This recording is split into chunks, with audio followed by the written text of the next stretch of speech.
I wish I knew how to quit you. Then why don't you? You're listening to Codependent Content, the podcast where we discuss the TV shows, movies, books, and video games in which we share an unhealthy relationship. I figure you make even one person happy. Maybe that's not art. It's something. Join us as we try to unravel the characters, stories, and worlds that we are entangled with. Because just when we think we're done with content, it draws us back in. Oh, I just realized, we are definitely not waist up, but it's okay. It's okay. I'm glad he didn't wear a skirt or anything. Yeah, me too. I always forget to warn about those things. It's been a while since I've had a girl on the podcast. Oh my God. I know. A girly pop. Welcome back to Codependent Content. My name is Mattias Mercigan. I am your host, and we are going to be talking about Pluribus. For this discussion, I am joined by someone new, someone you guys haven't met before, but this has been a friend of mine. Hopefully you're following her on TikTok. If you're not, you should be.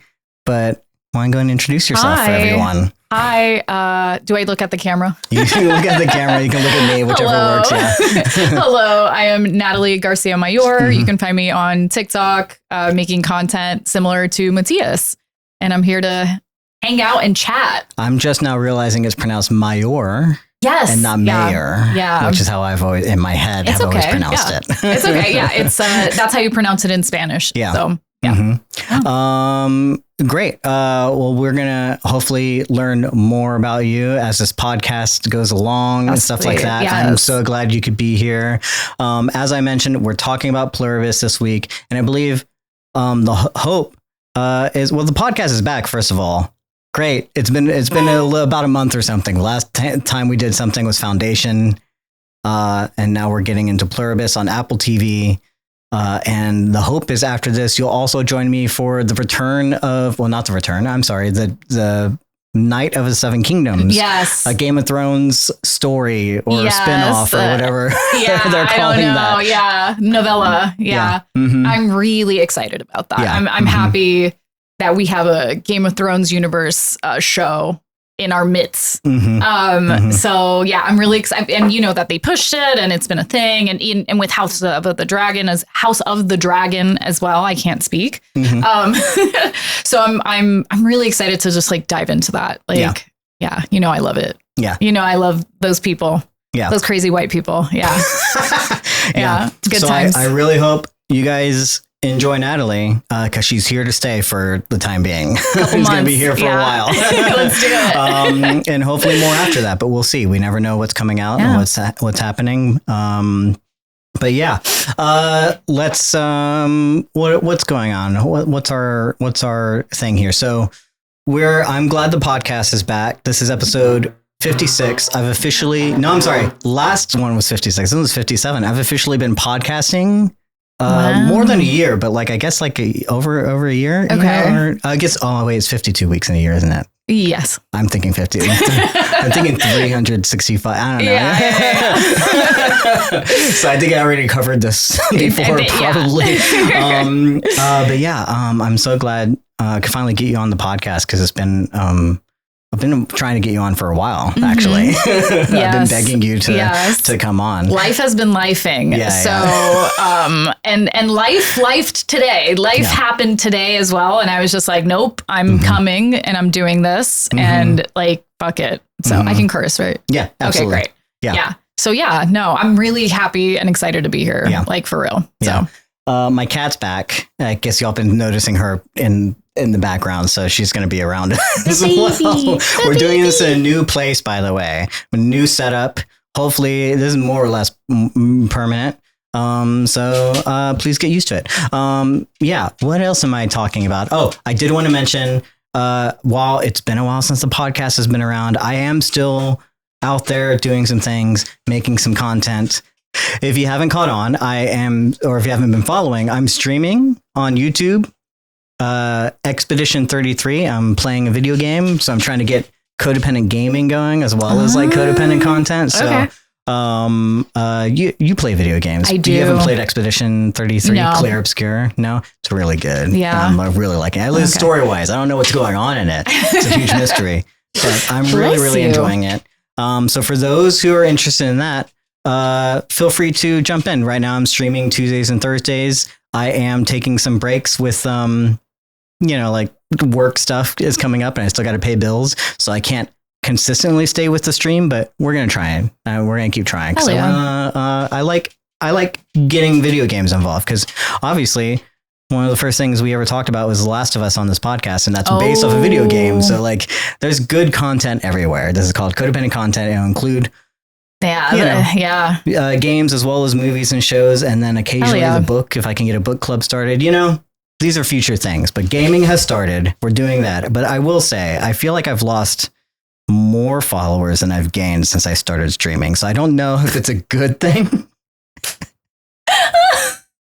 As we say, I will say this, that I have a separate account for like gaming stuff, like specifically. And like, if I want to stream any gaming, I go to that account. That's my spam account and it's nonsense over there. So, but yeah, I feel like especially with TikTok, they want you to niche down, especially if you're making like movie and TV content or like any type of, they want you to stick to it, man. So that's been my experience with gaming and all that on the internet. I'm the thing is, I'm trying to build like a conglomerate. We can't just stick to one thing. We're trying to build a brand here. I feel you. To include all the things. I feel you, Diva. And yet my most popular stuff is still like when I do like a little short about Star Wars or something, or like when I review a piece of gear or whatever. Right, so if you look at my YouTube channel, it's all over the place, I guess technically, but at least we're trying. YouTube especially wants you to, you know how it is. Yeah, absolutely. But that said, go watch the streaming, please. Hopefully I don't lose followers. I mean, to be honest, anytime we start a new show, it's always like hit or miss if like people are still following me. So I'm really hoping you guys are watching Pluribus because I really enjoyed it.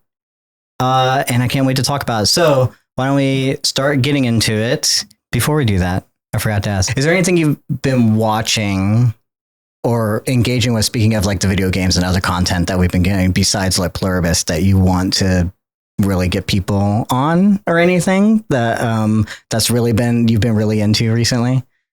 Not really. I haven't been watching anything. Have been going to the movies or anything? I did go to the one movies after another. No, I actually saw. If I actually, that I'm gonna make a video about this. Okay. But I would encourage every single person, and this is gonna be my hook. I would encourage every single person that has a mother to watch If I Had Legs, I Would Kick You. So if somebody birthed you, I would encourage you to watch If I Had Legs, I Would Kick You. It is a really beautiful, deep, and sad examination of what it means to be a mother.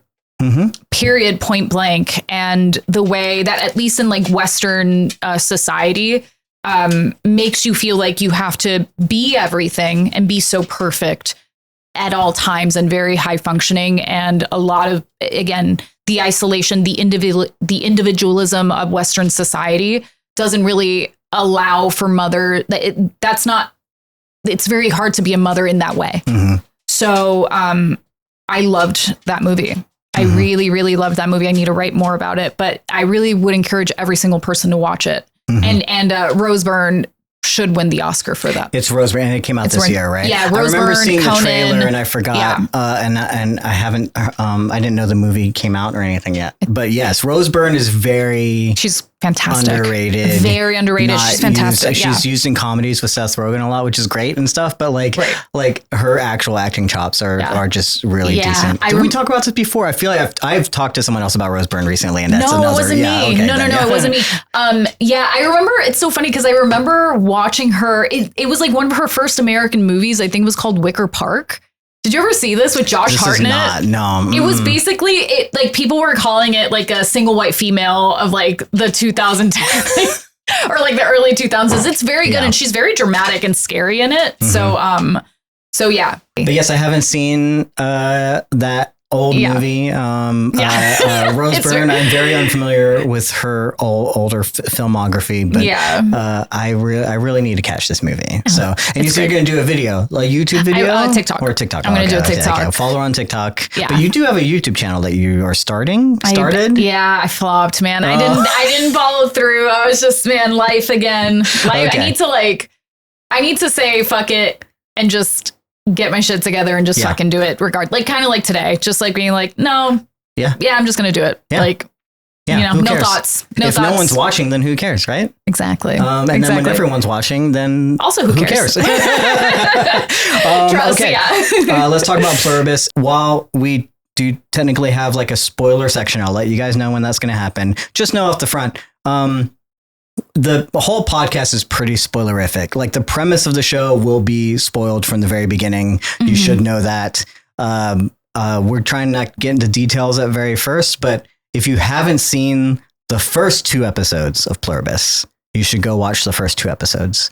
Because there's a 2-hour premiere. I would say it's much easier, much better podcasting experience if you've seen the episodes and can enjoy this conversation. Exactly.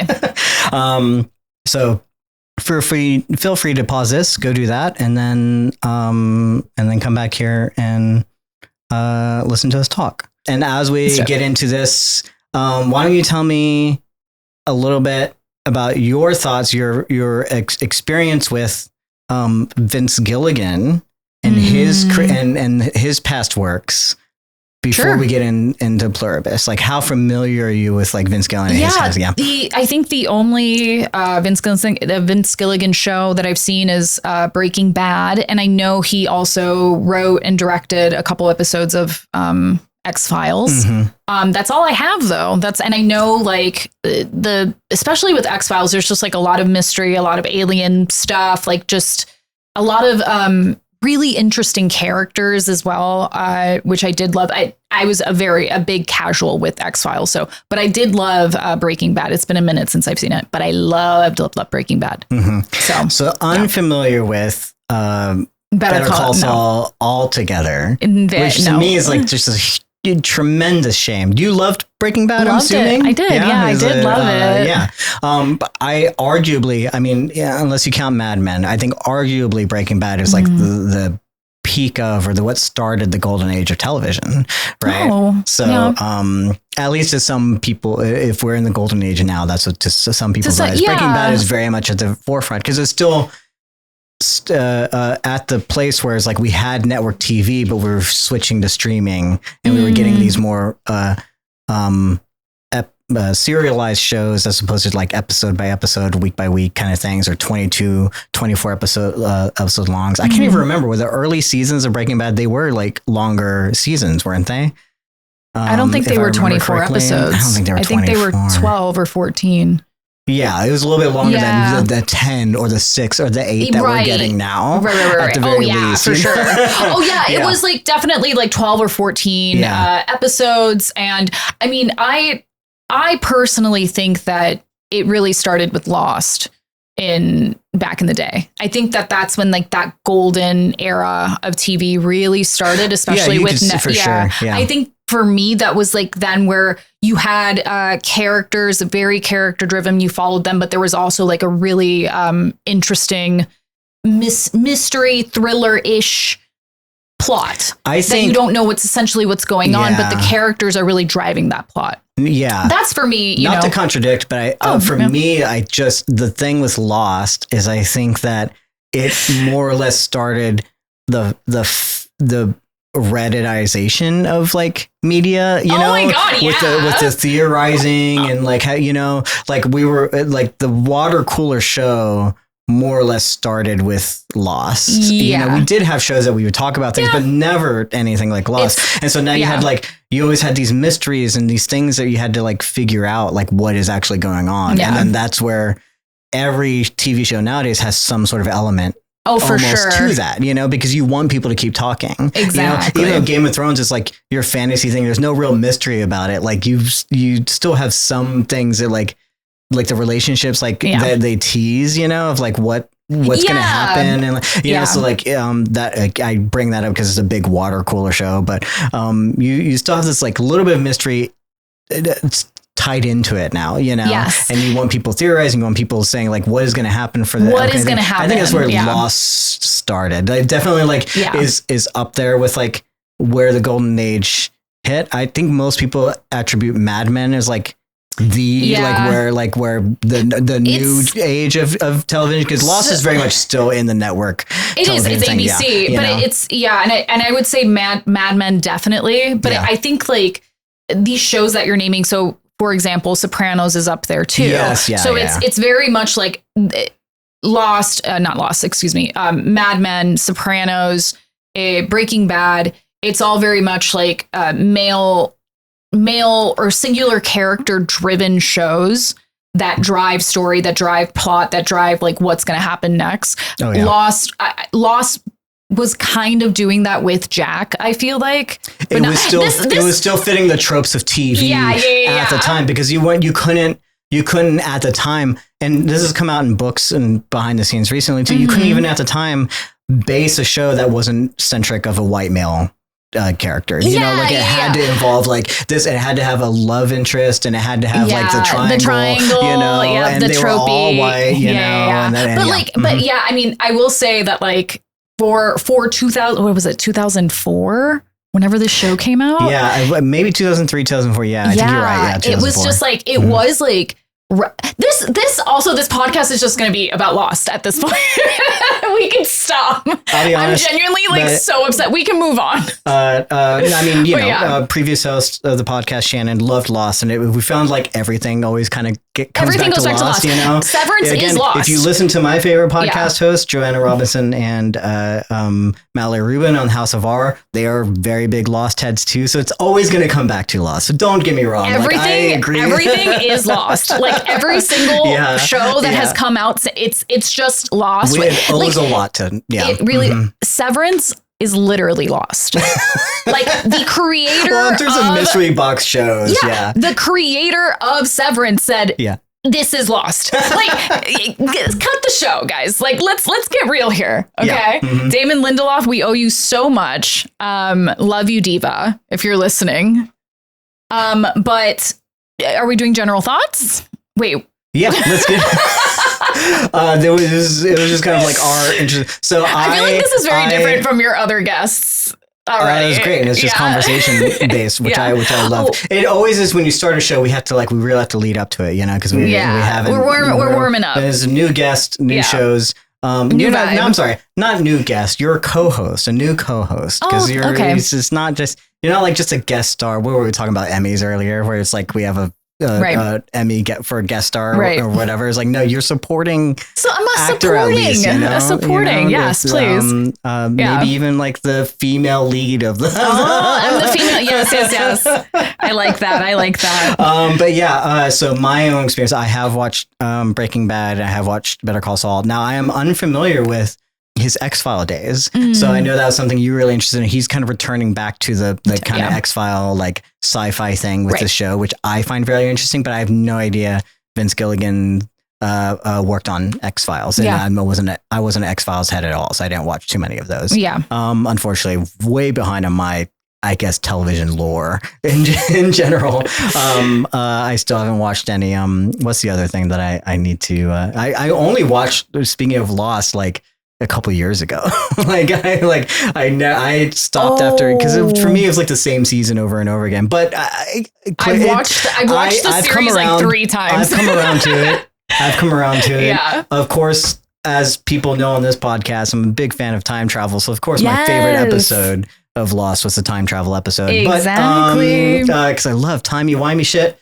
And I never watched Doctor Who either. Did you ever watch Dark? You watch Dark? No, but I have heard good things. Again, it's the only show. It's the only show I will say that has done time travel correctly. Like there's no paradoxes. Interesting. Oh yeah. No, there's always a paradox. There has to be a paradox. Watch it. You got to have paradoxes. Watch it. We'll do the idea. Time travel is a paradox, people. I will die on this hill. Let's get into it. All that to say is like even more am I interested so excited that Vince Gilligan is back after Better Call Saul and after Breaking Bad. For sure. I'm so glad he's here. I knew from the moment they announced the show, I was like, I have to talk about it on the podcast. Like I didn't even know what the show was about. I don't think even going into the premiere did I know what the show was about. Yeah. But I heard Rhea Seehorn, which this is your first experience with Rhea Seehorn, but this is like after seeing Rhea Seehorn and her turn in Better Call Saul, some of the best acting I've ever seen. I was a little worried. I was like, how do I separate Rhea from this character that she plays in Better Call Saul? But I'm so glad. I was like, I'm in either way, and I'm so glad she's tremendous. She's just doing such a great job. And Vince Gilligan, hopefully, is like he has not only did he revolutionize kind of television with AMC and Breaking Bad, now he's coming in doing the streaming thing, and Apple TV. And will they hit the landing? I don't know. Does he need commercial breaks, for this to work? I don't know. Like, can he do 10 episodes, or does he need more? Like, what does his storytelling style, like, one of those things is, I was kind of worried, but I was like, I'm here for it anyway. So I knew, I was like, I'm gonna go in with an open mind and just pray and hope that it's good. And so, that said, our general thoughts. General thoughts on Pluribus. What are your general thoughts, Natalie? General thoughts. I think it's great. I'm hooked. The mystery is pretty good. I like that I'm already thinking about things. There's already a couple theories I have in mind. Like, I forgot how much the trailer, spoiled, but again, the premise is the premise of the show is known. Is pretty known. By the first episode, you should probably know that at the very least, like, we can give that away. Everyone has been, except for one character named Carol, has been taken over by this hive mind. Yeah. So it's just even that. I mean, there's at least like one or two theories that you can think of. And I already like that. I'm like, think this show is just like making you think like so much already about the overall, again, Vince Gilligan. I need to slow down. The show is already making me think about the overall plot in terms of theories, as well as theories on the main character, and the main character not being able. Oh, my diva. Oh, baby. Oh, can this happen the whole time? It can happen. I saw it happening. I was like, don't watch out. Okay, well, she's here now. She's wonderful. Yeah. So does this fit into? Nice. Does this feel X-Files-ish? Is this returning to his X-Files roots? Would you say? To me, it very much feels like it. I'm gonna spoil it. I think it feels like, because there's an immediate mystery. There's an alien element. Yeah. X-Files was very, I don't want to say soapy, but it was more fun, I would say sometimes. Yeah. This isn't fun. Like, this is like, I'm not having having fun. I'm not really having fun. There are very funny moments, though, I will say, which I really love. It does break the not funness of it. But I don't know how you feel about the main character, but I guess we'll get into that in the other section. Sure, absolutely. Yeah. But following this main character is going to be really interesting. Just like how we follow the main character in Breaking Bad and obviously in Better Call Saul as well. Like, I'm ready to follow this person throughout this journey. And I don't know where I'm going, but I'm like, I can follow this person. Yeah. Great. Yeah. Obviously I feel like, again, prayers have been answered. I think it's just a tremendous show. I think this is already shaping up to be like one of the, I think Apple TV in terms of sci-fi, I don't know about you, but I'm loving the sci-fi nature of Apple TV. I don't know how they kind of took over this space, but I mean, as people of the podcast have been watching, like, we just talked about Foundation season 3, which is a huge sci-fi, some of the best sci-fi concepts I've like ever seen, based off of foundation books from Isaac Asimov, like one of the godfathers of sci-fi, right? And so Apple's doing that. On top of that, they have Dark Matter, which I thought was really cool. Look at like multiple dimension stuff. You got Severance, which is very interesting, like sci-fi show from Ben Stiller of all people. And then you have like things like For All Mankind, you know, that was a period piece looking at like what happened if the space race went differently, you know, so an alternate kind of like American Silo, the thing, you know, well. Silo. First season good, second season not quite as good. I will say they're not all hits, but they're really doing really great with their sci-fi stuff. And I think this is just another like layer on top of that. I think that Apple wants this to be a new Severance.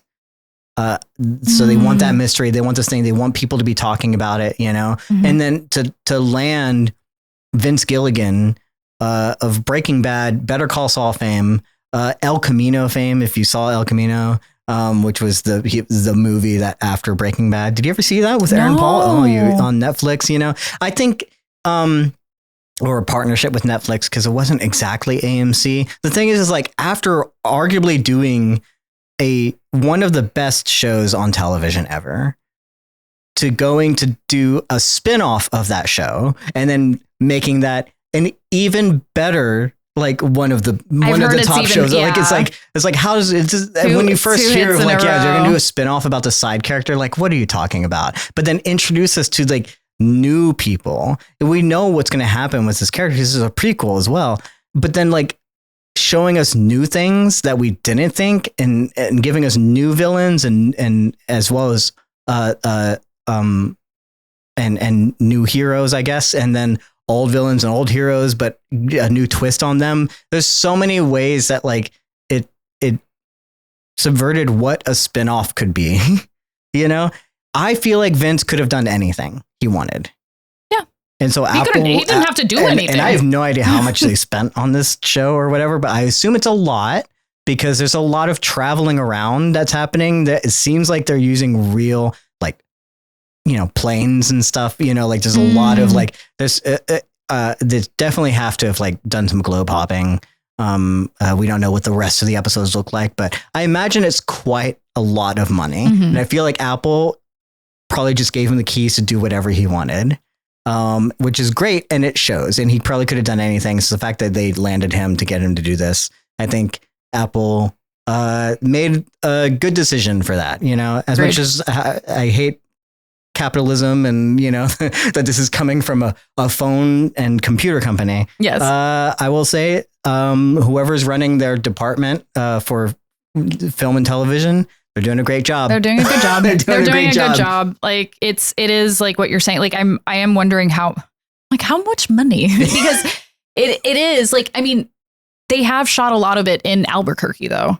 And that's like very cheap. And that's like, it seems like where he just shoots at this point. Like, I almost seems like, if I recall correctly, it almost seems like the same cul-de-sac that they used for Breaking Bad for it looks like it a little bit. I'm not exactly sure. Yeah. I was like, maybe not. I don't know, but it's definitely Albuquerque, but it's also, it honestly just looks like anywhere America, if I'm being honest, like just any like, subdivision that you see, which is great. Speaking of which, that's actually a good small segue to a note that I had.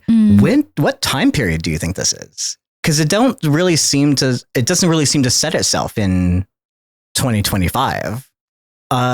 You offhandedly remarked like, oh, she has an answering machine. You know, like who has landlines at nowadays, right? I'm like, and I don't see, they'd had some smartphones. There's Twitter. They, you know, they're when they're doing the book launch, they're, you know, reading up on what's on Twitter, but there's not a whole lot of like technology that places this, which is very interesting. So not only is it like a nondescript location anywhere in America, it almost seems like any time it could be, you know, like anything after 2000, maybe. Yeah. That is actually really interesting. Maybe. Yeah, I really don't know. I didn't even think about that. The answering machine I found very odd. I found it odd. And I feel like people usually use it to convey information and not like kind of he was using it to essentially connect back to Carol. Yes. Carol or Karen? Helen. Helen? Well, the main character, Carol, and then Helen being the wife. The wife, yeah. Yeah. It was used to contact Carol because she shut off everything. Yes, yeah. And they were just, it seemed more of a device to try to contact her instead of, I didn't see it as a timing, but honestly, you might be right. Like it could be both. I don't know. Well, there's many things too. I could probably like justify like the decision making, I guess, in terms of the answering machine specifically. I don't know if I should, but like she's also like a famous author. So she probably has to have a landline for business reasons or something. I don't know. Or maybe they want to be off the grid whenever she's writing. So maybe she doesn't have. They are older too. I think they're in their 50s. I don't really see ever her on her cell phone. We see her wife, partner on the phone quite a bit, but we never really see her on the phone. Yeah. So maybe she chooses to be off the grid. Maybe she chooses not, and the landline is for her kind of thing. Oh, possibly. I don't know. Maybe there's a writer aspect. I'd love to get into that. Like what that would mean for her as like what she likes or admires. And again, I just don't know what time period this takes place. Anyway, that was just a small note. Yeah, for sure. And it could also be like they're in their 50s, I believe these women are. So it's like. Yeah, people used to have answering machines. It could be one of those where it's just like, they just always had it, like from the 90s or something. They don't look 50s to me. At least they look great. If they are. Like, do you think they're in their 50s? I don't know how old is Rhea Seehorn. I think she's in her early 50s, yeah. I believe. Is crazy. She looks fantastic. Hold on. You are absolutely correct. 53 years old. Yeah. Sorry to put you on blast there, Rhea Seehorn. But great. Like I would not. I still think you look like 38. Yeah, she looks my age. Like her and I could be like the same age. Like she looks wonderful. Yeah. So yeah. I need whatever diet she's on. I want to stay like this forever. I mean, just to continue with like general thoughts to have a lead, someone who like again, Rhea kind of came out of nowhere with Better Call Saul. As far as I wasn't familiar with Rhea before Better Call Saul. And she did tremendous work there. And no one would ever give a show to lead female, as we were talking about with Lost or anything like that. Like it just doesn't usually happen. A 53-year-old female is going to be the lead of your show. Like most people would be like, what are you talking about? Or I guess most executives or whatever, right? So for Vince Gilligan, one, to believe in Rhea to do that, as well as to like set it around whatever she's going through in that age, and however it's going to take place throughout the rest of the show. I think it's just amazing that they are doing that we have a lead, an older female lead, which is not something we often see in our media, especially with women and actresses who are often at that age, like usually relegated to like what mothers and supporting, because the love interests are always the younger ones. Yeah. Definitely. Is she going to bother you? Is it dander Not or anything going to be? Okay. No, this is. You have plenty of cat hair on your pants now. Wonderful. Just so you know. This is like seriously like helping me as well. Oh, sorry. cool. This is really, I think she knew that I needed this. Oh, absolutely. We need to put some shots of this in the. She'll be in it already. I can't cut her out. Okay, good. So this is so sweet. I think that's enough general thoughts. I guess I could go on and on, just like glazing the show, so to speak. Yeah. We haven't even said anything about it. Let's move on to our deep dive. This is definitely spoiler territory. I haven't figured out what we're going to call this section, but I guess we'll just what everyone else does. We're going to dive deep into some scenes and some details. And so if you, again, this is your spoiler warning. Hopefully we haven't been spoiled too much, but if you haven't seen the show, definitely go watch it. And then come back here. So let's talk about episode 1, how this all starts. Yeah. What is going on? We get, I'll give a general overview. Like we get a message from the sky, and these scientists, whoever they are, discover it, and they all have questions, and you get like these fun little opening scenes with these character actors that you may or may not have seen before in other shows, so it's just like a fun moment, right? To all playing scientists, and we're learning about like what's happening. He throws you right into it. We get this message, and they're trying to figure out like what are they trying to say? Why is it in this way? And then they crack a code, and then after they crack this code, we don't even know. Well, we have this timer going off, by the way, of like when things happen. I forget, it starts at like 3 months or a year or something. Yeah, maybe you're I think right. it's like 3 months. Yeah. And then it's like counting down. So this ominous clock that's happening, going to 0, which, you know, I guess in this case is like, you know, day 1 or day 0, you know, or the Z day, as it were, if it were a zombie movie, you know, kind of thing. Which is very much it could has still, that feeling of like something is happening, right? You get this opening with these scientists who are doing experiments after they had decoded the message, and we still don't know at this point like what the message actually is or how it works, you know. And they're doing some experiments on mice, which is typical, you know, of scientists, you know. So we're still trying to figure it out. And what happens? Mouse, I don't know, plays dead, then bites one of the people, and they become victim 0. And then from that moment forward, we are in infection territory of all those movies that you've seen before, all the things that we've talked about before, The Last of Us or whatever, and we are infecting the world with a virus that eventually gets to everyone except for one person, Carol.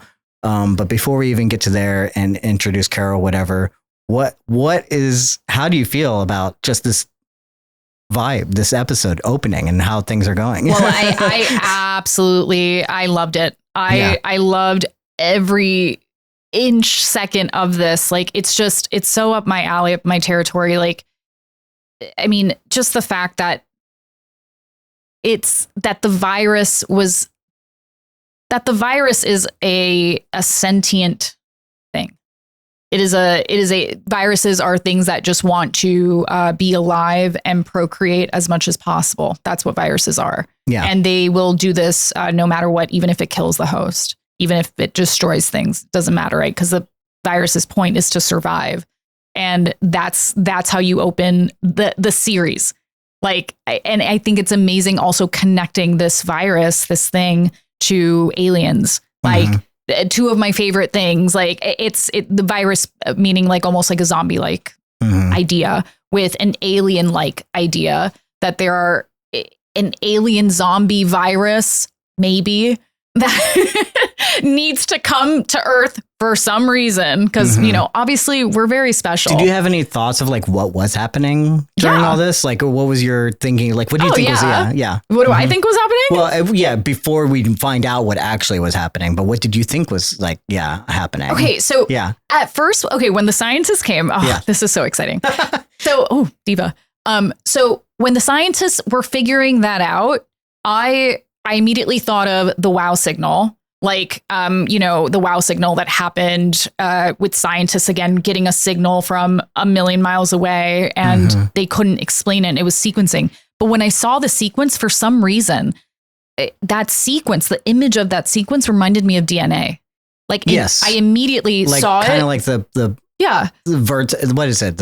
Not vertex, but like the helix. Helix. Yeah. Yes. So it wasn't necessarily the helix. It was like when it's in a line. Yes. And it's like it reminded me of DNA. And I was like, but they're saying it's not DNA. They're saying it's like code.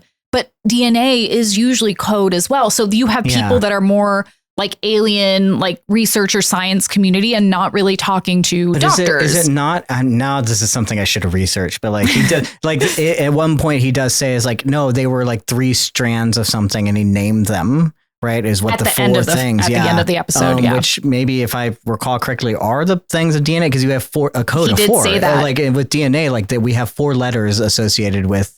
In all the different combinations with DNA. Yeah, he did say that at the end of the episode. Oh, okay, but we didn't know at the beginning. Yeah. I thought that in the beginning. Yeah. Like it reminded me, and when I saw the end, I was like, oh, okay. I remember thinking that image reminded me a lot of DNA, but nothing was connecting, and then I couldn't really connect. Once we started the infection, I was like, I didn't even connect it. I was just like, oh, I think something else is happening. Yeah. Which I liked. Yeah. Like, I'm like, does this connect to this? And I'm like, well, maybe it does, maybe it doesn't. I'm already in like the maybe, and I'm like, okay, I'm sat. Like, this is very, very good. Yeah. I loved the way that how the virus spread. Yeah. I like that it's kissing. I like that it's like absolutely. mono. It's like having mono like in high school, and like everybody has. I did not have mono in high school, by the way. I was I don't think I ever went through the mono phase either. Yeah. I did not do anything in high school, just to let the audience know. I don't think you have to do anything to get mono all the time. I think sometimes people would just get it. No, it was the kissing thing. It was the kissing disease, but yes, or something. But I think you could have gotten it without. Oh, really? I think you maybe. I don't know. I might be. It was definitely associated with swapping saliva. Yes, absolutely. And I loved that it's just like mono, but like aliens. Like, you know what I mean? Yeah, I love it and I hate it at the same time. Oh, really? Well, in the way that like it's so what I love about this whole opening and everything that comes up is it is reminiscent of things that we've seen before. Like this feels like a retelling of we just saw The Last of Us like opening, it's like we have the scientists talking us, and we have different ways that people are getting this information throughout. Like they're just stringing it along, and we Vince trusts us as an audience, right? Which I think is really great. He doesn't spell anything out, but also he doesn't like withhold it from us. It's all laid out in front of you. Like you're getting these crumbs and he's allowing you to piece together the dots. Right. And if you've seen, I want to get into this more later, but if you've seen movies before, if you've seen television before, you kind of know what's happening. Oh yeah. Right. So yeah, in terms of like the kissing thing, it's like when that first kind of like happens, you're like, is he gonna bite him? What's going on? Because you've seen the zombie movie before, right? You know what's probably like about to happen, and we hadn't seen with the first victim and the second victim, we didn't see how that played out. If I recall correctly, right? And so we're like, what did she do? We saw her get bit by the mouse, so now we're like, oh, does she have to bite him? And so is this another zombie thing? And so to like subvert that expectation is like so cool. To me, that's why I love it. The fact that like it's still past almost like any other zombie thing, but it's through like kissing, right? Which is it's one of those things. I mean, I think most famously, religiously, like of the most famous kiss of anything is Judas, right? Giving a kiss on the cheek to Jesus. Oh, to Jesus, right? Which to identify him, which I'm not sure there's any correlation there, but it's just something that like you have to like bring up whenever you have like kissing is like the major thing that like betrays humanity, right? And then also just the fact that like it's creepy. It's so creepy because it's not violent. In a way, because that's why I hate it, because I'm like, this is happening and it's happening so subtly, and the change is almost instant with them, that it doesn't take, there's no like major like convulsing, and that, well, for later on there is, but like when it's mouth to mouth, it's very instant. Obviously, whenever they have to, I guess, airborne it or however they do it later on, it is very different. But whenever it's very direct, it's so quick and it's so subtle, and then you are immediately changed. That's scary. That and the fact that it's not violent and everything, to me, that's why it's like kind of creepy. I love the way that they do it, but I also hate it, because if it were me, I'd be like, that I'm lost. I'm dead. Yeah. I love that you're touching on this, because so there is as humans, I think that there is a lot of intimacy and vulnerability when you kiss someone. Yeah. Mm-hmm. And to have that as a way to give this swapping of a thing that is so violent. Mm-hmm. In my opinion, it's very violent, but I think people also see intimacy and vulnerability as also being violent. Mm-hmm. And it's like this interchange of that. And I think like intimacy, vulnerability, emotions, trying to control that displays throughout the entire show, especially with the main character. Mm-hmm. And I think like, I'm trying to process what I'm just saying. But it's just you saying that it just kind of hit me that like how intimate and how violent kissing can be. Yeah. because you're exposing yourself. It's one, there's like no consent, first of all. Right. And so there's, I guess, like that little bit of culture that's being brought into it. And then she brings up later, did you ask anyone if we wanted this? Right. No, that, as you said, a virus wants to survive. This is just what it wants to do. I think, it's just so, I see everything as a fucking metaphor. Sure. And it's like such a metaphor though. Yeah. To like these, like the connections that you have with other human beings, especially in an intimate way, and how destructive the force of love, intimacy, it just creates so much vulnerability, and it can be destructive from the inside out. I see that. And I think you see that a lot in the main character as well. Yeah. And I'm assuming that like that's going to kind of come to a head even within the context of the show, where they even say like later on, like, we don't like violence or killing things, we don't like these kind of things, but like, you can, but you still took over people. Like, you still did something that is considered and can be like, very violating. It's very violating. At the very least, it's very violating. It's very violent.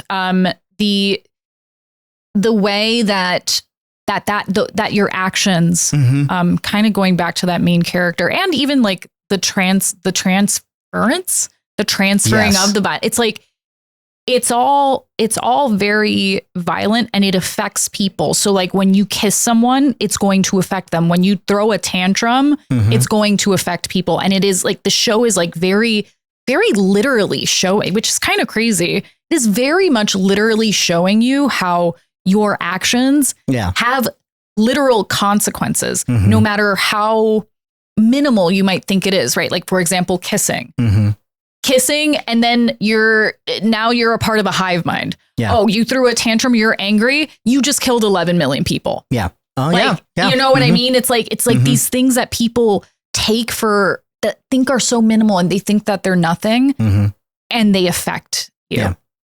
There probably is something. I think the last thing I guess we could talk about kissing the whole time. Know, right? but like last thing I think that came to mind for me was like just how much more palpable or influential, powerful the kissing was than any other like transference of the disease. Right? That it's quicker. It was quicker. It was more important, but also like doesn't make it good. Right. But the fact that like in the influencing of people, this is what cults do, right? This is what religion does. This is what most communities do, right? You have to get people to love or be passionate about something, and it really takes root into people, more so than getting them to be angry about something, right? More so than doing it through, like, say, war or whatever, right? I think I brought this up on the podcast before. Napoleon like commented on like Jesus and how much more powerful his, like, people still love Jesus, people still follow him, and he did all his things through love, and people like me and follow me, but I did it all through war. And that was such an interesting, like, just insight of like how like my thing will like he saw his reign ending, but Jesus wasn't going to, so like love. Yeah. And that can be more powerful. I'm not saying that like it was good in this context, but again, just a physical manifestation of that to be like to be more powerful than anything else. And it is what you're saying about Jesus and Judas, about that kiss, how powerful that is, and how do you use that power? I think that power, again, is that power of intimacy, and you can wield it in many different ways. That power of love, like the power of war, like it's. I think that kissing, it's like very representative of humanity. Yeah. Like 100%. And you need to be very careful how you use it, because clearly you can become the singularity. Yeah. We need to talk about Carol. And her introduction and everything else. But as we segue into that, in terms of like the transition, what I can't help but think, especially because at least I saw the trailer, so I kind of knew a little bit of the premise going into this. So when I first see that rat, and I'm like, okay, they're experimenting on this thing, and I have to assume, looking back on it, like this is a hive mind of rats, so to speak, right? And this seemed purposeful by the rat, you know? And I'm just curious. I had to imagine, I was like, oh, there's one rat being different from all the others. Is this going to be a prelude or a foreshadowing of something that we see with Carol? Her being like the only one, and I have no idea why, but it is like the fact that the rat, I guess, or mouse rat, I don't know if I'm being offensive to mice. To the mice community. Yeah. Sorry, not all rats. So the mouse like kind of plays dead and then violently has to like, I guess because it can't kiss, you know, yes, yeah. a person, you know, but it does, as it wants to survive, it wants to do something, you know. I don't know if it represents Carol, if there's something there, you know, like why this one did. And they would have all, I guess all the mice would have had to like decide for the one to do it, you know, because they're all the same, right? You know, but, you know, they chose one, right? Was that one different, or was it part of the hive mind altogether? It has to make me wonder, like, is, as with most zombie things, are they infected, or do they still have the virus inside them, but it just doesn't affect them, and why, you know, like later on in terms of like Carol, you know, and other characters that we see later, you know. I don't know if you had any correlation there. I might be looking into it too much of the mouse and Carol, but I mean, I didn't even think about it like that. I totally see that making sense. So I kind of saw it very, I think I just saw it very literally, where it was just like the virus trying to survive. And this was the smartest way to do it. However, it's really interesting because it's like, maybe I'm wrong. It only affected that one, but the rest of them didn't have it. I was under the impression that they were all being experimented on. And even if our human scientists didn't know what was happening, and they were just experimenting with this, whatever they knew was this, I guess, virus or whatever the message taught them, they were first giving it to mice as experiments and not knowing what it was doing to them. So I think that was the idea. And so I guess, you know, eventually they all found out that it was like, which makes me wonder, are we now also the us in this situation of the hive mind? Are we all also connected to the animals that it infects, or is it just the humans, you know, like I'm assuming yes, because of the second episode and what they said about the animals going free to, not killing anything. And they set all the animals free from the zoo. Exactly. The so dogs it are is off the leashes. Yeah. It seems like anything that has a mind it's all connected. It seems like it. This is wild. This is wild. So wild sci-fi stuff. But there is one person at this point that we know is like not going to be affected, and it's Carol. Let's forget her name. Carol Sturka. Carol Sturka, played by Rhea Seehorn. Yeah. So glad to see her back, but you have no understanding of who this person is. So what is your first impression of Carol? Yeah. As she is giving a reading of her book, this very romantic-y book, which we have seen. I'm on Book Talk. I know who this is. This is the who's the Akatar. What is it? A court of thorns. A court of thorns. A court of thorns and roses. Yeah. Okay. Yeah. It's not a crown. So Sarah J. Maas. This is very much a very Sarah. I bought one of not hers. Oh, actually. The Brandon Sanderson book. Yeah. I went to Barnes and Noble. Yeah. I tried to read it and I couldn't. Yeah. And then I picked up and I read like the front.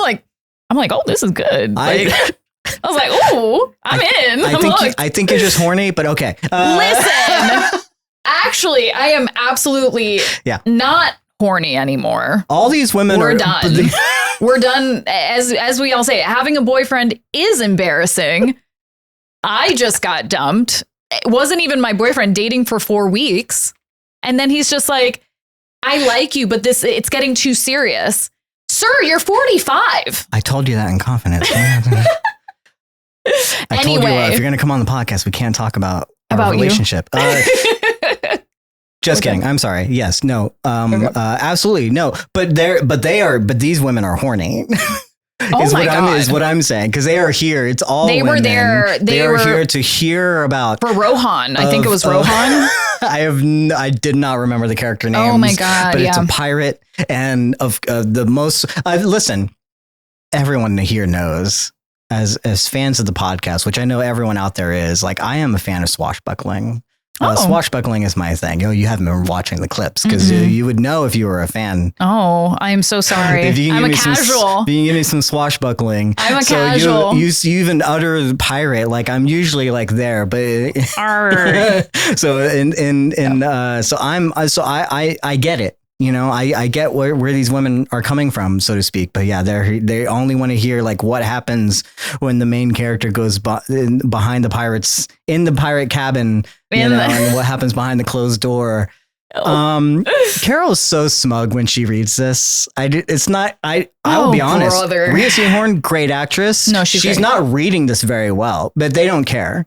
If I could be so bold, Yeah, she is, of course. Yeah. Vince Gilligan. She is incredibly unlikable throughout both episodes. Sure. Like, very much, I do not find a single redeeming thing about her, and especially for the fact that, like, she's not even the only one that's going through this. Like, and even if she was the only one, it still doesn't excuse her behavior. Yeah. I find her incredibly individualistic, selfish, rude, very American. No offense, we're all Americans here. Yeah. But the idea that they're supposed to be the saviors of humanity, like, and you cannot think of another world that is not so hyper individualistic, and makes you feel like you're so special. It's like, no, maybe we are actually all fucking connected.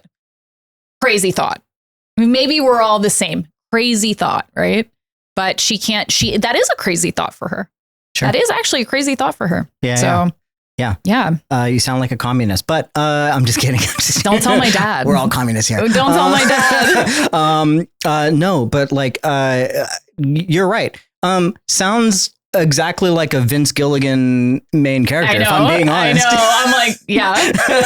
But it's so interesting, though, because with Breaking Bad, like, that character devolved. Well, that character devolved into his true nature. I think that was the whole point. Well, he broke bad, like he. Yeah. And Yes. I think, I could, and I could easily see Carol flipping the flip. Yes. Right. Where she is going to become, more likable or more, just more open to love, if I'm being honest. As they say on House of R, as I have co-opted here, we love a character on an arc, right? Yeah. And in order to hero's journey, in order to even get the character to where they need to be, we have to see them where they're not. Correct. we have to follow them on that journey. So yeah, I find Carol to be a very interesting character, because at first I'm like, why a romance artist or a romance writer? Why is this our main character?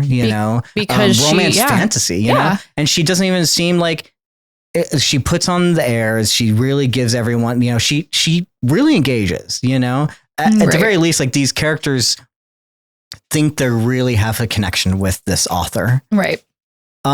But by the end of it, when she gets in the car with her partner / manager, Helen, it's clear she hates this book. She hates the tropes. She hates whatever. But it's like this kind of like slop for her. I don't know what she wants to be, like what kind of writer she wants to be, or what her passions or desires are. But it's clearly not this. She's very jaded by the whole affair. And I'm like, these people, like, as much as like we kind of made fun of the community, as like, it's great to give people something. It's great to give people this 100%. thing that they really love. They really engage. Like, how many books is in the series now? Like, she's been going on, and they still love her. Oh yeah. For whatever they're doing. Like, that line never gets any shorter, I've noticed. Like, it feels like it just keeps on. It's staying the same length. People would love to have that showing for a book launch, much less like however many in the series, For sure. But she doesn't like it. So because she's a great, they did a really good job with this character. I think that she doesn't like it because she doesn't like anything. Mm-hmm. She doesn't know how to accept a genuine thing when it's happening. She doesn't know how to accept love or I don't think that this character knows how to accept or process or cope with love, with things that are positive in her life. And we talked about this before the podcast, but the relationship that she has with her partner is so tragic, because throughout the entire time that we saw her and her partner, which was very brief to me, it felt very much like she didn't appreciate what she had in her life, where this person clearly went through, is an alcoholic, did something very bad where she has to have a breathalyzer in her car. Her partner is still with her. Her partner wants to sprinkle in something of showing that she is in a relationship with her, showing her actual self and actual love, and she rejects it. She rejects the joy, the enthusiasm of her audience as well. She cannot accept that people like this, even though, let's say, it's frivolous trash, whatever. Like, she can't even accept other people's like and joy, like in a genuine, deep way. And so then when you see her wife, her partner pass away, she wakes up like she's on it. And it's like, and you see her drag her body for half of this episode or however long it was. And the whole time I'm watching this episode, I'm just like, it's too late. What are you doing? It's too late.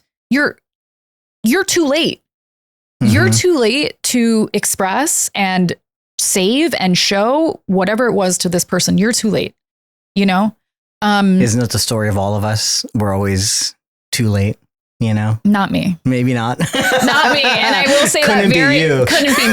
I will say this about myself. I know this podcast isn't about me personally, but like I'm a person that's very open to receiving love, and I'm very open to giving love and respect and attention, and I'm very, very open like that with people. And it's very, very sad when somebody doesn't have that in their life, you know, or doesn't know how to accept that. Yeah, that's the hardest part. Yeah. When I interact with people, with men, you know, in general, they're scared of that.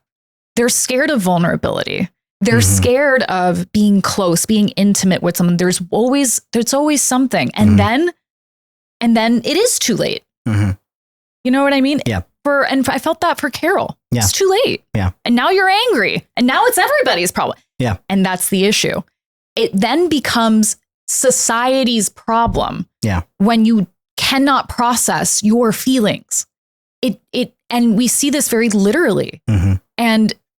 And it's because it's very literal in this way, but in real life, it does become everybody's problem. You know? Yeah. So it's passed down to the next person. Yeah. As you were talking, I love all that. I definitely want to talk more and more about like what Carol's going through. But as you were talking about Helen too, there's something that like came to mind that I don't think I picked up on the episode, but I think there's some hints there too that Helen, if we don't get much of her, I'm assuming we're gonna get more. I don't know if it's gonna be a flashback or something, but there might be a possibility of like maybe more, at least like insight into her. We don't get much of her, but there's even the understanding of like, not only is like Carol unable to like accept this love and Helen, and she feels very ungrateful of like everything, you know, that Helen is giving her. I get the feeling or the idea that there's something that we don't know about Carol and Helen's relationship that's going to be revealed later on in terms of like, what did Carol do that deserves or where she needs forgiveness for something. Helen gives so much to this one character. Helen seems to really care about like Carol's career more than maybe even Carol cares about her career. And she goes to the point of like doing things like almost illegally where she like switches the books, you know, it's not quite an illegal maneuver, you know, you can do whatever you want. But as a manager, it's like, I guess technically it's a faux pas, right? She will do this for this person. Oh yeah. Right. But she won't let her drive the car, right? Why? Probably because Carol did something bad.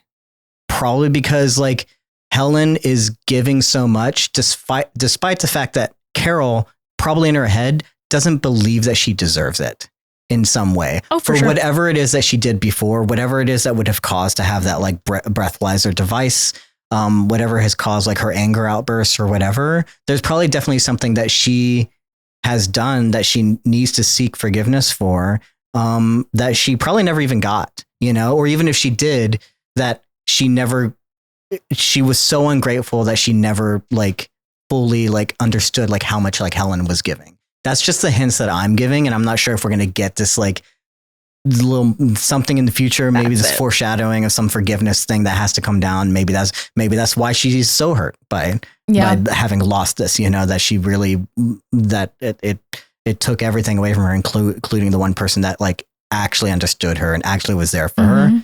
Yeah. There's probably like so much there. You know, going on. And it's so beautiful because it was very short. Yeah. And they packed again, so much. There's a visual touches that lead me to believe these things that I think Vince is just so good at. Like it's hard. I didn't even pick up on it until you started talking about like just this relationship dynamic that like, I have to rewatch these things to pick up on these like subtle clues. Yeah. He's so good at like teasing these small things that are probably going to be more impactful like later on. Oh, for sure. I hope I'm right. I hope it's not theorizing. I just really do think that there's some like a major thing going on there that we don't know about. Exactly. Yeah. And I don't even think it's like theorizing, but it's like how we all just like kind of consume art. Like we bring our own personal experiences and we see it through those lenses. And yeah, it could be something different, but the way it's making me feel this way. Like I feel like this person cannot accept love and is scared because I have my personal experience. I grew up somewhere different than all of y'all. So I, you know, whatever, you know, and what you're saying too, like she's essentially, she can't accept forgiveness. I think, in the sense of like, she can't accept the love and or is she unwilling to? Right. Yeah. Is it because of that she feels like not a great person? You know, she doesn't deserve it. She feels like she doesn't. And what is it about that happened that make her caused her to believe that? You know, I am curious about that. You know, there's more in terms of like too of that relationship and love and stuff and everything that I think we'll get into like later on too, for sure. We have to. So we talked about Carol. We talked about this infection thing. Yeah. We have to talk about like what happens as they like after this like book launch, and I mean it's been months.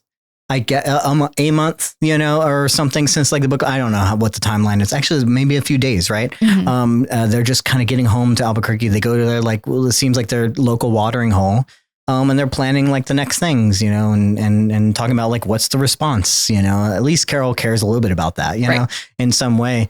They see these planes overhead. Such a cool image. Just gotta say, just like all these planes like in a line, like. Is definitely they're not scared at all, but like this is the kind of thing where you're like, what's going on? Like what's happening? But it seems like I guess because it's Albuquerque, I'm sure there's an Air Force base nearby, which they do mention in a news report, like on the screen. If you watch closely, like the Air Force base is like being closed down. So this is something they're like, oh, what kind of like test are they doing today? You know, so it's not unheard of for them to like see something like this, but it's definitely like this is post-apocalyptic feeling if like you see like all these and I mean so Carol, Helen is it Helen is Lord I'm very bad with names. Helen doesn't really, she's like, oh whatever, but Carol is like, no, this is weird, and Carol's like trying to process it, and then all of a sudden we see the crash, and then it's like, and man, like I knew Helen was not following her to that car. I was like, Helen ain't back there. Yeah. She's dead. This is such a good, I feel like as much as I love The Last of Us, in the game, we see there's things that they do in like the show that feel tropey. Right. In the very opening, that in the game at least is played out a little bit better, you know, and then whenever it gets to the actual like where the game and the show overlap in terms of this, you know, D-Day or whatever we call it. Right. That's where it like really works for me. But it's the stuff beforehand where I'm like, this feels a little tropey, you know, in terms of like zombie movies. And there's something here that I think you mentioned, and I feel like there's like tropes to it that we're familiar with. Yeah. But there's something else different going on here that I really like. The way that he shoots it, Vince, the way that it's done is so much more reminiscent of things like, and I haven't seen this, but can only imagine like Invasions of the Body Snatchers. You know, there's something of like, it doesn't even feel like it comes from this modern like context. Like it's done in such an old school filmmaking way. It feels like one of those old Alien like movies, you know? And I love how it just it teases out that, again, that information of like what is actually happening and how this is like working. And then you get into like this is a much creepier episode than I expected going into the show. This is so much more scary than I thought it was going to be because of just the way that like you get into these, like you get something that seems familiar. Like the guy crashes in a car and it's like, don't go to the guy. He's like infected. Like, you know, what's going to fucking happen. But then he doesn't wake up and try and buy her, you know, and then Helen does it. And then you're like, okay, that's like the way this is happening is like really interesting, you know? And then she goes into the bar and everyone's like frozen where they were. Right. And now you're like, oh, wow, now this is affecting literally everyone in the city already. Right. Like, and why is Carol not being affected? You know? Right. And it's so interesting. So you get this where like I stepped into like a zombie movie and the zombie movie trope, and then it doesn't become that. And then it becomes so much more interesting. Yeah. I love the fight. I love the little character moment of her having to fight the fucking car breathalyzer and then having to like decide to go for the truck and like maybe pull him out and like, no, fuck it. Like keep him there, which again, in a zombie movie, you're like, don't keep him there. Right. You know, but it ends up not really being like a thing, you know? So it's confusing and scary at the same time for me as like someone that like watches these things and knows how to look out for the tropes. Do you know what I'm saying? I know. But I love this like Invasion of Body Snatchers things. I love the like subversions of like what we think we know is going to happen to where like what eventually like is happening, you know? It all culminates to this one take of her going from like everyone finally wakes up and she is in the hospital and they all are just going about their thing, and clearly, or looking back on it, they know she is different and they are trying to get to her. But for some reason, but she has no idea what's going on. And so she just gets in the car and she just drives away with Helen. And you get this like one take shot going through the city, basically, of like so many things happening. And you kind of you are as an audience slowly understanding like what is going on with this world. I loved all of that. It reminded me. I talked so much just now. I'm sorry, but no, you're fine. I was listening, but it reminded me so much of the exact same scenario in Last of Us. I think it was the first season. The car thing, It felt very reminiscent to that. It felt very reminiscent of a video game. And again, like what you're saying, like using like zombie tropes and zombie imagery, if I'm being honest, especially when you see the people in the back. Yeah. But they're not zombies. Like at this point, I feel like we know that they're not zombies, that they're not trying to eat her, that they're not, but they are trying to get to her. Yes. Because I think it's just that they don't understand her. Yeah. And they're trying to spread and they're trying to do the thing and they are very confused. And and again, the subversion of like what is typically in, again, Last of Us, very important. When we get this like whole long car shot of in The Last of Us, which is from the game that goes into the show. And then it ends with like the plane crashing in the street. And you see this like hugely violent, people are dying. Yeah. And people are dying here. So it's not violent, but people are being saved. Like the hive mind is helping people to like get them out of the fire, and they're like, and everyone's remaining calm. It's not a whole lot of frantic. Even she's doing this in like the slowest drive possible because she's like, what is going on? So it's not even a chase. It's not like, let's get away from the danger kind of. It's like it's such a weird, again, subversion of like when we talked about the kissing thing. How this works is like it's done through like calm and order. Yeah. Ooh. You know, and which is so much more interesting than like what we typically see in these kinds of things, which is violence and chaos and rage and like all this kind of stuff. It is it's very quiet. Yes. It was all very quiet. Yeah. Except, for the flames. And there's not a lot of yelling. It's not a lot of, what you're saying. Yeah. There's no chaos. There's no rage. And that you can really stick with Carol in this moment. And like, what is she feeling? What is she thinking? You're not overloaded with a whole bunch of sensory things where you really get to understand, like have her experiencing this in real time with us. Yeah. And it's really interesting what they're doing with Carol. It just, again, you saying these things are like really hitting me. How much of, she has a character, she has an arc, she's going through things, but she's the only one that's going through things.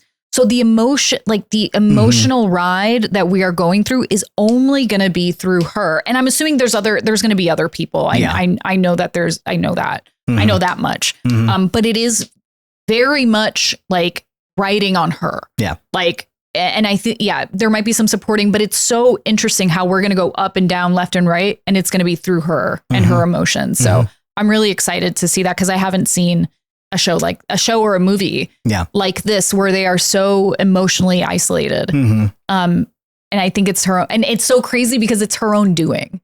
Like, you know what I mean? Like, it's like, it's just her doing this to herself. Yeah. So. I don't know if we mentioned it on the pod, but you and I are both film people. We both work in film. So the other thing that comes to mind, you mentioned like this, like it's quiet, that's a word that comes to mind for you. The word that came to mind for me was like coordination. Oh yeah. The insane amount that had to, for this one take to happen, because it looks like, as opposed to like say The Last of Us, which had to utilize a bunch of previs and CGI and stuff, like this looks like it was practical in real time. Like it was shot practically. Yeah. Like obviously the fire, lighting a person on fire, like they probably could have done that, but there's probably some fire and some of the elements that are like, CGI'd in, but the coordination, not just for this scene, for the episodes in general, there's a lot of things that they have to get right in camera for certain things to work. Yeah. And I'm just like in awe of like what they were able to pull off. Yeah. I think it's it's one of these things that you could pass over because it's so understated. It's not big and bombastic, but this is no less blockbuster type filmmaking than anything else. Like this is the amount that has to go into like this one shot of Carol driving away is just as entertaining and big as I feel like something in The Last of Us, but doesn't announce itself. Right. You know what I'm saying? Because so many things have to go right. I don't know if things are stitched together or whatever, but the timing on that, I can't imagine coordinating all those extras and stunt people. Yeah. And there's a camera car, like the timing of the camera and the light. There's so much going on here. So I just have to like shout that out. Like how for sure. Good. It's something that easily could gloss over because it's just so understated. He's so simple with things, Carol gets home. She has an interaction with the creepy kids. I don't know if I have to say much about the creepy kids it's fun. Again, more coordination, right? Of them having to like all the cars and the garage doors opening and all of them getting out, fun. You're getting an idea of like what they know everything. They know things. They know Carol's name. They have all of Carol and Helen's past. Yeah. She sits down and she turns on the TV to figure out what's going on. And one channel she finds is a guy in front of a podium and he's not saying a word. He's not addressing the nation like she thought. She's like, he's not giving any information. But then on the little scroll on the bottom, it's like, hey, Carol, thanks for finding us. And when you're ready, no rush. They're so nice about things. You're on your own time, Carol. Let us know. What's so funny is that like they all talk like a therapist. Oh my God, yes. Yeah, they all like, I'm like, oh, this is so like. Can we talk about the weaponizing of therapy speak? Well, honestly, again, this lady does need a therapist, and it just took a world event that is forcing her to confront her freaking emotions. Like, this is come on. She's like every ex that I've had. I'm being so serious. Just female version, but yeah. No, this is why I extra do not like this character. Well, I mean, there's definitely, I will say, like, it is female version, but there is kind of a masculine quality to Carol, I guess, you know, like that she takes on some of these things. I'm not sure what it is, but I think there is partly like, as being the hero of the story, the hero, thing, and the I mean, even the alcoholism that usually affects men, the outbursts, the not being able to manage, not understanding emotions, not being able to manage emotions. It's possible that this probably could have been Vince, I'm sure, maybe has had this idea for a while. If I recall correctly, I don't know how long, right? This isn't a new thing that he just like came up with, probably. So for all we know, like this was written originally as a man, you know, before he met Rhea, before he realized like how much more he could tell a story and do something with Rhea as a female character. But it's possible. Yeah. You know? I think it's very powerful that it is that's a woman. Very, very much. Seeing it now, I'd be way less interested if it was a man. Like if this was, and I'm being so serious, like if this was a male lead, I probably wouldn't be able to watch it. I have a lot of, even though I don't like her, I still have some empathy for her in terms of not the situation that she's in, but being a woman that has had similar feelings, you know, not being able to handle my feelings, you know, and that's like very relatable to me. If this was a man, I'd be like, okay, like he's just like every other bitch. Like, you know what I mean? Like, who wants the recipe to your peach cobbler? We've seen this before, you know? So I'm happy it's a woman. I'm very excited about that. Yeah. So she has this conversation. It takes her a lot to warm up to actually calling the number. She has to pour a very stiff drink first. And then she goes to call this number and has a conversation with former Undersecretary of Agriculture. He was just the guy that was around and in a suit, is what he says. It could have been anyone, you know. It's not the president. He's a man in a suit. But at this point, like everyone's the president, I guess. And we learn that this is a hive mind. It's not. I so much love that they did this. That she's like, what is this? An alien invasion? Just tell me, like, what the fuck is going on? And they're like, no, it's not aliens. You know, it kind of helped that we got information from aliens, but which, looking back on it, was the message. The message may have been from aliens, but it was also the virus, right? Trying to send itself, you know. So like, you know, so it's a whole. Now we're hive mind. How much of the does this hive mind have of alien life? 600 million years, 600,000 whatever years, light years away. Light years away. You know, like I wonder how connected are they, because it is all the virus, right? Right. I don't know, but all that to say, the fact that she's like, say the thing that we're all thinking this is, because again, this is very much in the vein up until this point is like, this is invasion of body snatchers. We saw the alien message. We know it's going to be from aliens, and they very much say like, no, it isn't and isn't, you know? Yeah. And it's very much, I think, great. I love a little bit of lampshading sometimes in my media, you know? I think getting a little bit of a meta contextual, like, of course, say the thing that we're all thinking, you know? Yes. And then also just gives us the information. Exactly, like, there's no mystery here. We know what it is. Know what like, this is. But it's also like from within us, you know, like this is a story about humanity, not about extraterrestrial invasion, you know, which is going to probably be interesting. That is going to be us against ourselves, not us against, you know, something outside else. Of, you know, it's exactly what it is. It's us against ourselves. It's Carol against Carol. Yeah. It's us examining our humanity. Yeah. Essentially. And I love it. And I love like I think I mentioned earlier about like, it's like the singularity, essentially. I feel like this could possibly be a way to explain the singular, a possible way it could happen. All of us like truly connected in one consciousness for ever, possibly. I want to see how that part of like, I want to learn more about the hive mind, about how we're all connected and how that plays out, and how it plays out 600 light years away. Like how does this play out over there?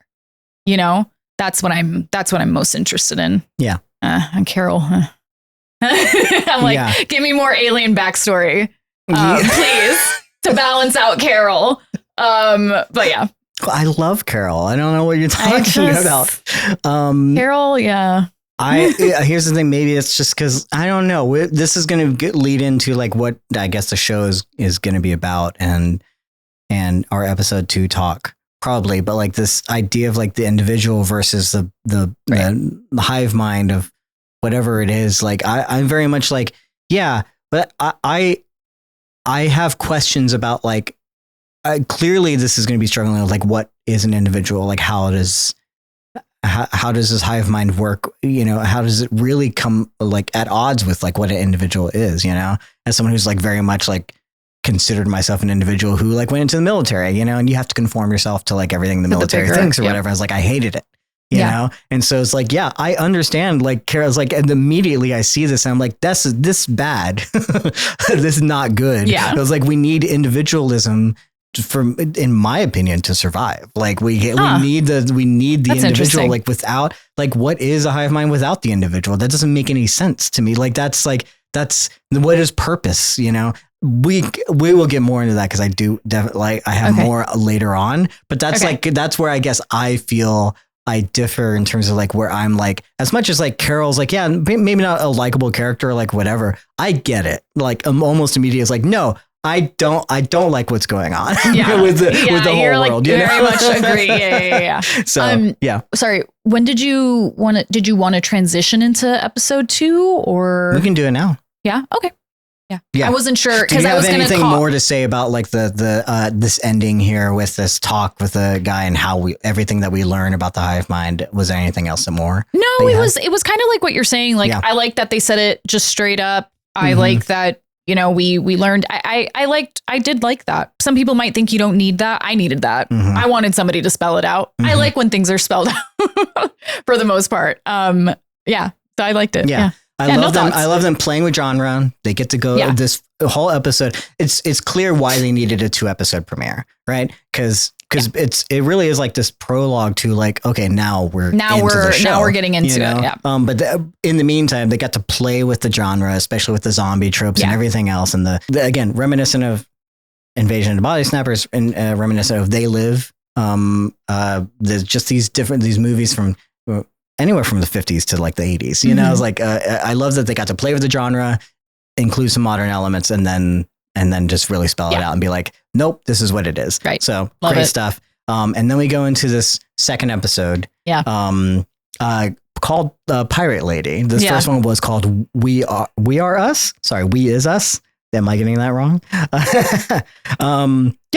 We is us. I like that. The we is us. We is us. The we who is are us. We in this situation? We is us. We is us.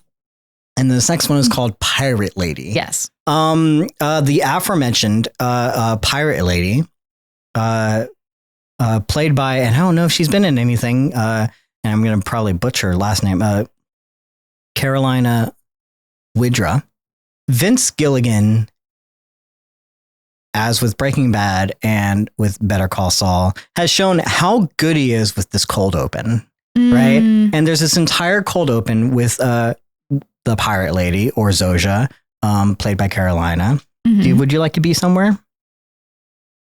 This whole cold open with Zoja is without dialogue. The entire time. There's not a single piece of dialogue. Again, coordination comes to mind because there's so much that they have to do. This is globe-trotting. There's like a whole plane, like huge C-130 plane sequence thing. Propellers and motorcycles arriving at the right time. Like driving through streets with fire. Of course, the fires and the smoke stacks and everything. And what is this, Italy or whatever? It's all CGI, but there's still like real like car crashes and stuff. They're all coordinated. So much coordination is like going on here. It's just amazing stuff going on. To me, this cold open is just so good because it tells us everything you need to know about how this hive mind works without telling us literally anything. It just shows it to you.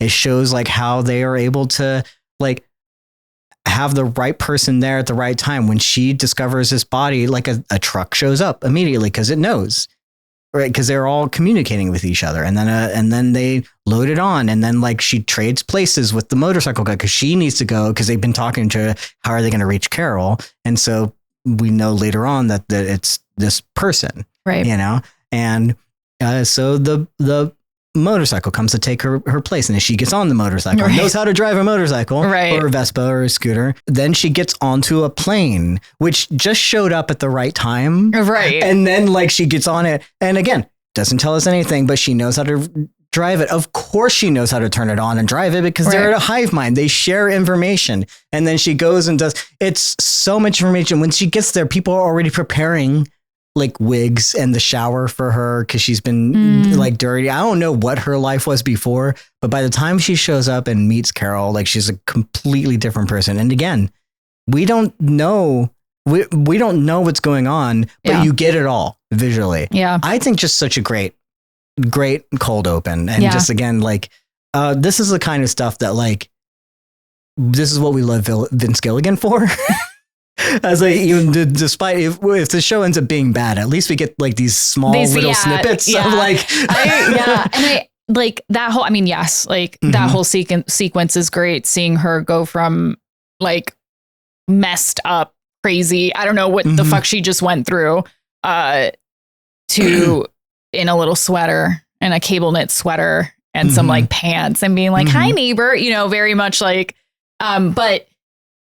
To me, it's like this person is traveled across the world to meet her. Why her? Why that lady to meet Carol? Like out of all the hive mind, like everybody's connected. Why that woman? Well, I forgot her name. Zosha. You can call her Pirate Lady because that's how Carol refers to her. You know? Why? Like why is this pirate lady like chosen by the hive mind to be Carol's handler, essentially, and go through all of that? We saw it all, right? Also, what you were saying, like the cold open, great. It's also showing like how seamless everything is if we could all just be coordinated and communicate. Yeah. Like not even just like language, but it's like not even language. It's like even if we all spoke the same language, we clearly all miscommunicate. So it's to the point where like, you don't need air traffic control. You don't need and you know, like maybe you don't know, wig making is very meticulous. Like it's like getting dressed, all these things that really do require like hyper concentration, focus, education, and communication between people. It's everything's very seamless. So I think it's also like the show is going to show us, it's going to talk, no pun intended, I guess. I don't know. It's going to talk and have commentary on communication. Oh yeah. Like absolutely. It's just so, I know it's so obvious to say, but it just kind of hit me like how the seamlessness of people communicating is. Yeah. Great. And I love the fact that, not only are they like communicating and coordinating all this and doing all this as this one big organism kind of thing, but again, as we talked about with the previous episode or whatever, they're cleaning up their mess. There's it's not, you know, just there's destruction, you know, but things happened obviously that they couldn't be, you know, help, I guess, you know, but they're fixing things. Right. Which is again, a difference between like how we see these things play out like normally, you know, in these kinds of movies and TV shows. So it's just, again, just little moments that we, little hints of how different this thing is. Right. But she gets to Carol and we do find out why they chose her. They have this little conversation, and Carol's like finds this person very familiar. I love, again, Carol's interaction with everything. They're like, there's like little things that are just like funny. Like he says, he's like, well, there's a drone. Yeah. That was a bad idea. We'll get rid of it. It's gone. It's already gone. Like, oh, okay. It's like, how were you watching me? A drone? Sure. Obviously. Because they are so curious about Carol. Yeah. As they are when we find out there are like 11 other people from the previous episode. It's not just her. Yeah. You know? And of course, it does take her a while Yeah. Sorry. I don't know. Obviously she had to like bury her dead, I guess, and really pay respects to Helen or whatever. And that would have been my first thing of like, can I talk to these other people, please? But again, the fact that like they're helping and they seem, not only are they curious about Carol, but like it's so important. These people are so important to this hive mind. Mm-hmm. Yeah. That they are like suddenly I don't know what they're us. I don't know what the goal was before, but now it just seems to be like solve the what's wrong with these individuals. Right. You know, what is, like we have to watch them. We have to learn about them. We have to do this thing. That's such an interesting thing. How you would think that like Carol has questions. Yeah. But they seemingly have more questions. Yeah. Oh, of course. Yeah. Everybody's very stumped. Yeah. Which I really also like. Yeah. Multiple mysteries going on both ends. But I was saying, but we do find out why she was there. And it's because like after this whole interaction or whatever, Carol goes and gets the book. Her book, an older one, and she holds up and we see the pirate on the front and it looks like a female version of that pirate. And they're like, oh, they chose you specifically. Why are you doing this? And then also, that's also very funny. It's a female because there was one person, Helen, that knew that originally the pirate was supposed to be female. Yep. Originally, this was supposed to be not a, typical romantasy. It was going to be a lesbian romantasy, a queer is the word I'm looking for. Yeah, a queer romantasy, Which again, first of all, suddenly you get a little bit more about Carol, that how, I guess, suppressed she was in her own queerness. We had seen little hints of that with her and Helen before, like not being able to like hold her hand in public. She had to hold us back. Like other people, I don't know if it was Helen herself or his other executives, so to speak, like told her not to use this. It has to be a male, you know, obviously you're going to sell more books that way or whatever. So there's like a, not oppression, but a very much suppression of like who she is, that you like kind of get in that, but all she cares about is the fact that like, I only told one person this and now you're here. And like, that is fucked up. Yeah. Using like that secret, personal like, information, again, we talked about the non-consensual nature of the kissing, you know, and now here it is again. Here it is again. Really good. Now here it is again. And it's just like, it's very much like them weaponizing the information to get more information from Carol, like why she is the way she is, to get more, to be closer to her, more confidence. Like, it's messed up. Yeah. It kind of. But. Yeah. And so we get our first glimpse of like something else is up with Carol, and why we're following her, and again, we don't know exactly why, but as she freaks out with this information, Zoja freezes and shakes and falls to the ground. And then we find out everyone in the hive mind just experienced the same thing because of Carol's emotions. Mm-hmm. What do you want to say? What do you want to say about that? There's a lot, probably. There's a lot. There's a lot to unpack there. Mm-hmm. I touched upon it earlier. I really think it's just a very selfish person not understanding that their feelings and thoughts and emotions affect others, and it's very much like a.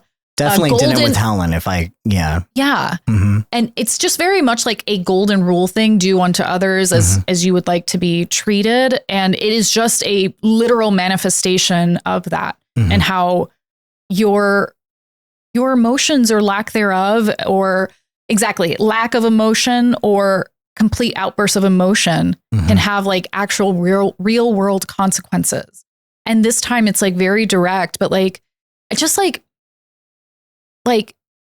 how you saw in the beginning of episode 1, how she was treating Helen, how she treats herself, how that has a ripple effect within her and her life. And like, that's just life, right? That's just normal. You can just you can just go about and treat people this way, but you don't see the consequences of how you treat people, right? Like you don't see how deceiving someone or how when you have an outburst, and you have an interaction with someone, right? And then you go about your day. One goes about their day, but you don't see how that can affect the person and how that effect can affect the other person and the ripple effect. And this isn't even hive mind. This is like the real world and how true. And to me, it's very much commentary, how it's truly showing how we are all connected. But this show is kind of giving you that literal sense of it. Yeah. That even if you're not in the hive mind, you're still connected. Yeah. You're still touching people, regardless if you're in it or not, or even or if you think you're in it or not. You know? Yeah. Would you say there's any sort of does Carol suffer from a main character syndrome at all? Oh my God.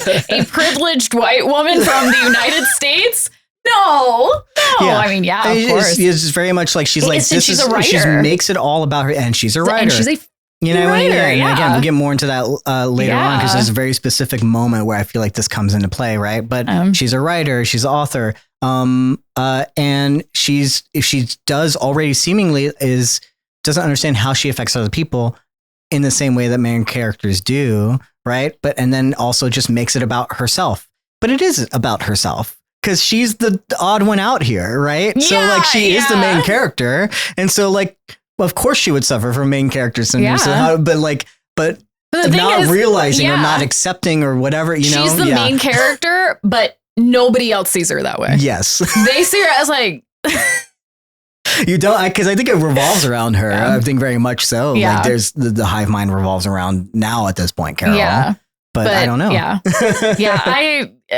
She definitely thinks of herself as the main character. The hive mind, unfortunately, kind of has to treat her that way, because they don't, and all the other people that aren't connected, because they're not understanding, so they are technically special in a good or bad way. Yeah. And they're trying to figure them out. So yeah. Yeah. It's interesting because I guess it's a unfortunate circumstance that us, it's still us. We refer to it as they, but it's not they, it's us, right? Cause it has to come somewhere from within. The virus affected us, but it only brought about how this would work. Cause it's not like their minds or bodies were actually taken over by something else. It was that we just learned how to be connected. Yeah. So it's so interesting to talk about, but we all got Bluetooth. Unfortunately for them, they don't believe in violence, probably because they're all connected, except for the fact that it would be so much easier to be okay, these 11 or 12 people, just get rid of them. It would be so much easier for us as the hive mind. So I find it so curious that they just don't. I feel like it would be easy, and unfortunate for them, they don't like to be violent about it. But but I think it's deeper. I think it's just I think it's also because they respect and value humanity and life in general. Yeah. So why exactly? It's the value of life. It's not just oh, we don't kill things, it's bad, or we don't kill. It's I think that there's a high value on existence, just mere existence. And I think for some reason I'm going to connect it to the alien. Yeah. The aliens value existence as well. Yeah. So in any shape or form. Yeah. And here's the thing though, I'm kind of, that was a real question I had, but now I feel like I'm in talking about it. I might have an actual answer. And this leads me into the other questions that I had, which is how much of the individual is actually gone. We have this pirate lady, and we know that they're connected to the thoughts and feelings and the persona of Helen. So I wonder, I have to wonder if with Zoja, how much of her is still in there? How much of any of them are still in there? Right? We have to talk about the family members later on that we meet and stuff like that. Is where I was going to bring that up. But in this sense, is it because we? No, I bring this up later. But there's a part of me that in wondering how much of the individual is there. How much is it that the hive mind doesn't want to kill or get rid of Helen and the other survivors because the hive mind knows they need Helen because they're so important to like them not being a hive mind later on, because we don't know how much of like the individual is still there trying to like get out, right? Of that could be a possibility of like there's the obviously if you kill Helen, you get rid of, then your purpose only becomes like serving the hive mind, you know. But if with Helen out there and with others out there, there's a possibility is like we could actually come back from this, you know. But I don't know how much of the individual's there. I also have to wonder how much of Zoja is Zoja in the personality that we do see her as, because she's putting on a persona that works for, and I have to imagine how much of we didn't get to see much of Helen, but how much of that personality of Helen is going to come through Zoja's performance, so to speak, or affect, you know, like would the real Zoja be like this at all, you know, or are they borrowing from a personality that they know that Carol likes? And again, that subtle way of like manipulating Carol without her knowing, it's not just the face, but whose personality is really behind it. Which personality are they borrowing from to give to this person? Yeah. You know, and I don't know how much of the individual it is, but I have to assume that like maybe one reason they don't just get rid of Helen is not just because of what they say, like we don't kill, you know, we're not violent, you know, we don't believe in that kind of thing, but also like if how much of them is still in there wanting that, you know, because like, it's like, yeah, exactly. It's like what you're saying. Like, because I'm sure there were individuals that did believe in violence and killing. Oh yeah. But then all of a sudden that individual does not. And so there is no individual. Right. Yeah. So yeah. How can you have your individual self and then be connected at the same time? It's interesting because I'm hearing you talk. I'm kind of now going back and forth. I'm like, is it that they are all individuals and they are all connected? Or is it that there is just one brain? Yeah. And all of the brains are connected to it, meaning that it is one personality. And there's different, obviously there's, let's say there's 8 billion people on the planet, or 7 billion according to them now, because they, you know, a lot died. Let's say there's like 7 billion people and each of them has their own unique personality, right?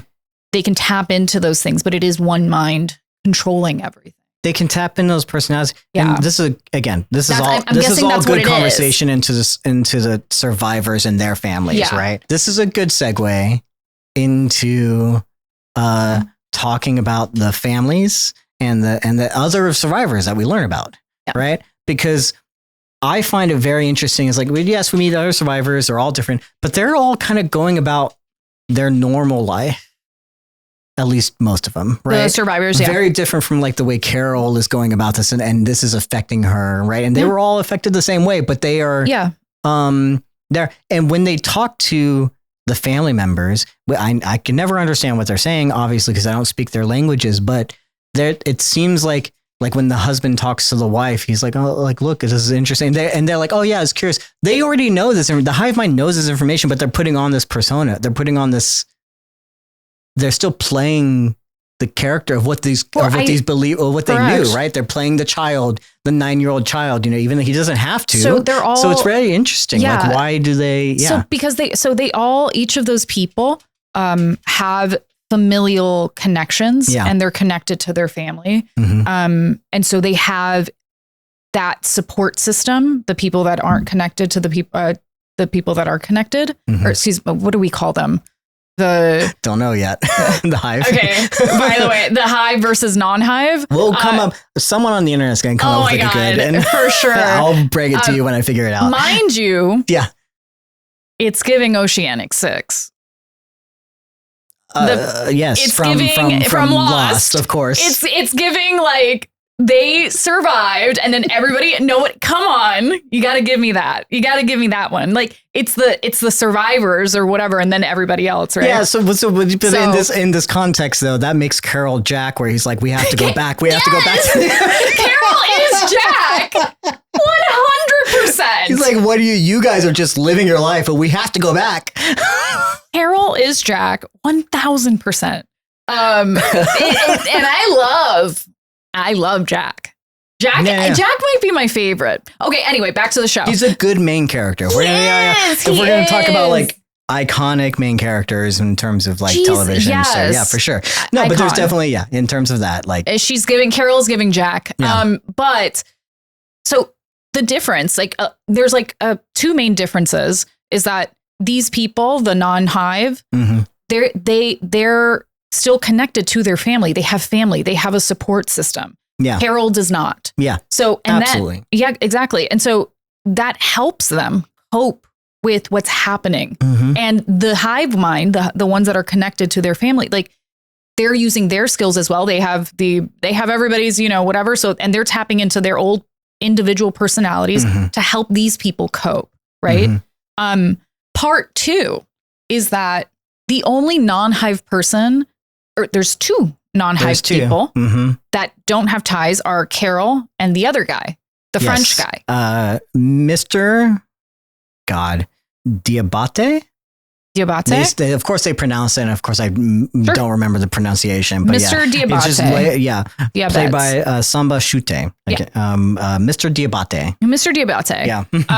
So these two people do not have familial ties. However, they're and so again, they both come from Western societies, where the rest of them come from Eastern societies, meaning like there is collectivism. It's not about it's not about the individual. It's about the family. Each one of them was like Southeast Asian, East Asian, South American, and that is the epitome. These cultures are the epitome of collectivism about the family, about your culture. It's bigger than you. Culture is bigger than you. Family is bigger than you. And it's all connected already. So they already kind of come from that. These two other people, I will say the main difference is that one's white, one's black. Same thing. I think it's very similar, even though that he is alone. We don't see him with any familial ties. There is also in black cultures, like, again, it's about your family. It's not necessarily not so deeply individualistic, even though he is Western. He is from France. So I really see this as very much a big commentary on what it means to be in a collective society versus in a individualistic society. And Carol is like a deep representation of that. And I think that Mr. Diabate is just very much like, he might come from an individualistic society, but he's very accepting of the circumstances that he's in, and he's going with the flow favorite introduction of a character. he's like, oh, we're doing this. Why not? Like, exactly. Again. Like, do I agree with what he's doing? Yeah. Probably not all the way, but like, I would be doing the same thing. I would not be Carol. And that's the thing. He is like the antithesis of Carol. Yeah. Carol is very much wanting to go. Like, she's just like every person in this fucking country. I want to go back to the way that things used to be. Yeah. Bitch, it's not going to change. So get with the shit that you're given. You got to make gold. You got to make your life from the terrible circumstances that you're given. And I have to imagine. And Carol is entitled as fuck. And she doesn't want to do that. She wants her things her way. USA, baby. And it's not, I don't actually, and I think France is very much not like that either. Like France is not like my way. France is like our way. Yeah. You know what I mean? Well, they all want to have sex with each other anyway, right? Yeah. So, But like, it's like, right. That is very much what happened too. But it's like, anyway. So I really don't like Carol. I mean, this really, a lot of the things that you're saying, very much like that. There's got to be something within Mr. Diabate's past that's like, again, black person, a person of color, like that's now been given the keys to the kingdom. Oh yeah, knows what it's like. It's like he's never had this before. Of course he's going to take advantage of that, right? As opposed to Carol, who had the keys to the kingdom and lost it, and like whatever. And then of course, not not lost. Not necessarily. Is the Yeah. I'm sorry, not lost the show. Not lost is the metaphor of the fact that like they show up. He shows up in and brings the Air Force One to the party, right? And so not only are you talking about this idea of individualism versus collectivism or whatever, and then being embodied by Carol, the American who always wants to get involved and like solve the world's shit on Air Force One and believes as a white woman, privileged or whatever, you know, like, no, we have to solve this where no one else cares. Some of them want to join. Yeah. Like they just are glad to have their family. It's, like and he says it again, says it outright. The thing that everyone is thinking, like, I want to know too. Like, I want to be on Carol's side, but at the same time, why? What's the problem? There doesn't seem to be anything wrong going on here. Yeah. Which I'm sure there is. It definitely is a lot. I'm sure there is. I'm sure there is, but in the moment, there isn't, and so you can't do anything about it. Mm-hmm. Like it's truly about accepting your circumstances and then figuring it out. When something goes wrong, then you figure it out. But right now, like there's so much anxiety and panic for what? Like, and again, it's just exemplifies all her true self is coming out right now, and in crisis and times like these, like. This is when people's real self comes out, and that's her. Yeah. You know? So, absolutely. Yeah. So they get this, they have this little council, the new UN, I guess, so to speak. And they talk about this, and then they go to Italy to just have lunch, which then they're able to, this collectivism, they're able to prepare like the perfect lunch for all of these people, you know, except for like some things that they couldn't get, you know, because now they had to get fresh ingredients, you know, and eventually we're all going to be vegan because they can't kill anything, you know, so eventually there's not gonna be anything in stores for them to get, you know. So I don't know, like in this certain hive mind, so they're all I guess vegetarian or is vegan for now. Yeah, but they don't even kill a fish. They won't even. I don't know. Well, vegan, because vegan would be like, getting bees from honey, right? They wouldn't be able to do that. Would they do that? I guess not, because they'd have to harm. Maybe that, I don't think you have to harm anything. Bees. Yeah, or like anything that like vegan is just like you can't even have like an animal product. But I don't think it has to do with harm. So they probably be vegetarian. I guess. Yeah, so it would be vegetarian. That's just what they mentioned. Yeah. Yeah. I just find it so interesting that how the hive mind chooses to present themselves to everyone else is like the family joins in on this eating of the food, and all the questions are still directed to Zoja. Any of them could answer the question, but they don't, because for our individuals, they have to believe that this is their family, right? It's just something that I noticed in terms of this like round tables. There's still like a little bit of separation, but they're just playing a part, like the wives and the husbands and the aunts and uncles and the and the kids. You know, they're just playing a part. But in that playing the part, they never answer any questions. They have all the information, but it's Zoja who has to speak for all the hive mind, you know, because otherwise you break the illusion for everyone else, you know. Just an interesting little thing. But which also makes me wonder, like how much of the individual is like there? How much of these people are going on? How much is it allowed? Yeah, well, how much of it is allowed? It seems it's very performative, smoke and mirrors. Yes, smoke and mirrors. You've said it now a couple of times, and I'm like, because I never thought of it like that. Yeah, it is a show. They're just putting on a show. And the second time, like watching it, the first time I don't think about it, but this family, like how much they definitely like still continue to have the same kind of conversations they would have, you know, but they don't have to. Yeah, it's the family. It's Zoja. Yeah, it's the way that they're kind of treating them. Yeah, it's a show. It's for sure a show for these people. And even, and just, I remember the remark that was said by Zoja, or they're like, oh no, we're a few months away from figuring out how to get you guys in, or whatever it was, or figuring out what's wrong. Which also has to lead you to believe they're actively like searching for it. Yes, they are actively. All this is going on, while they're being placated or whatever, they're trying to figure out how do we make, you know. That's exactly it. They're definitely being placated. It's definitely a show, which makes me, obviously this is not, something's off, something's wrong. I'm not saying like this is the world and this is how it should be. I do think that I really think that something's wrong. But the smoke and mirrors of it all is that's the biggest hint. Yeah. Yes, the smoke and mirrors of it. But also, like, I have to wonder, in the big context of all this and whether or not we're going to get answers to these questions, like, it's really interesting to me, like, how much this hive mind, as much as it is individualism versus the collectivism of all this, the hive mind doesn't have any of this information or any of this shared knowledge or any of the personalities without the individual. They're benefiting off of the fact all of these lives that were once lived.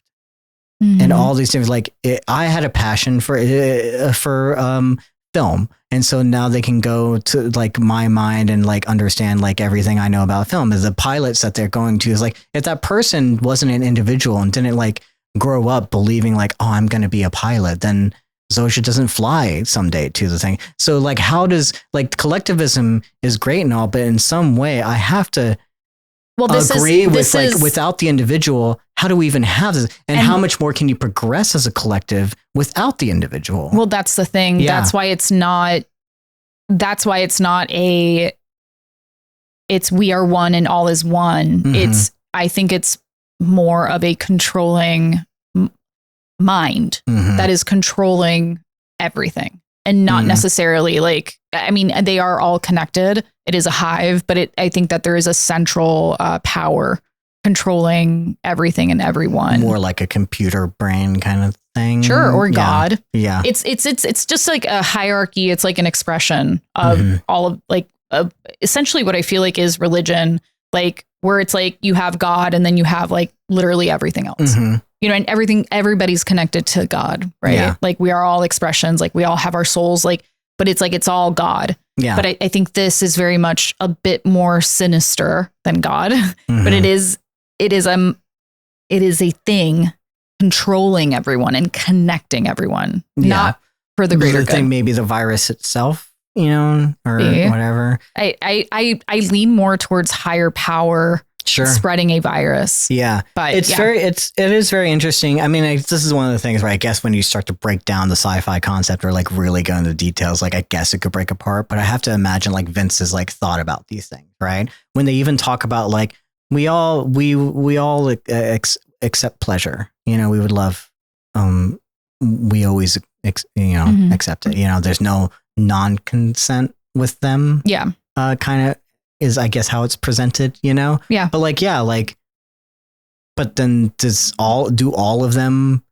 agree at the same time? You know, they all want the pleasure. And how does that work? How does age work and all of that? You know, what if people don't want, you know, like,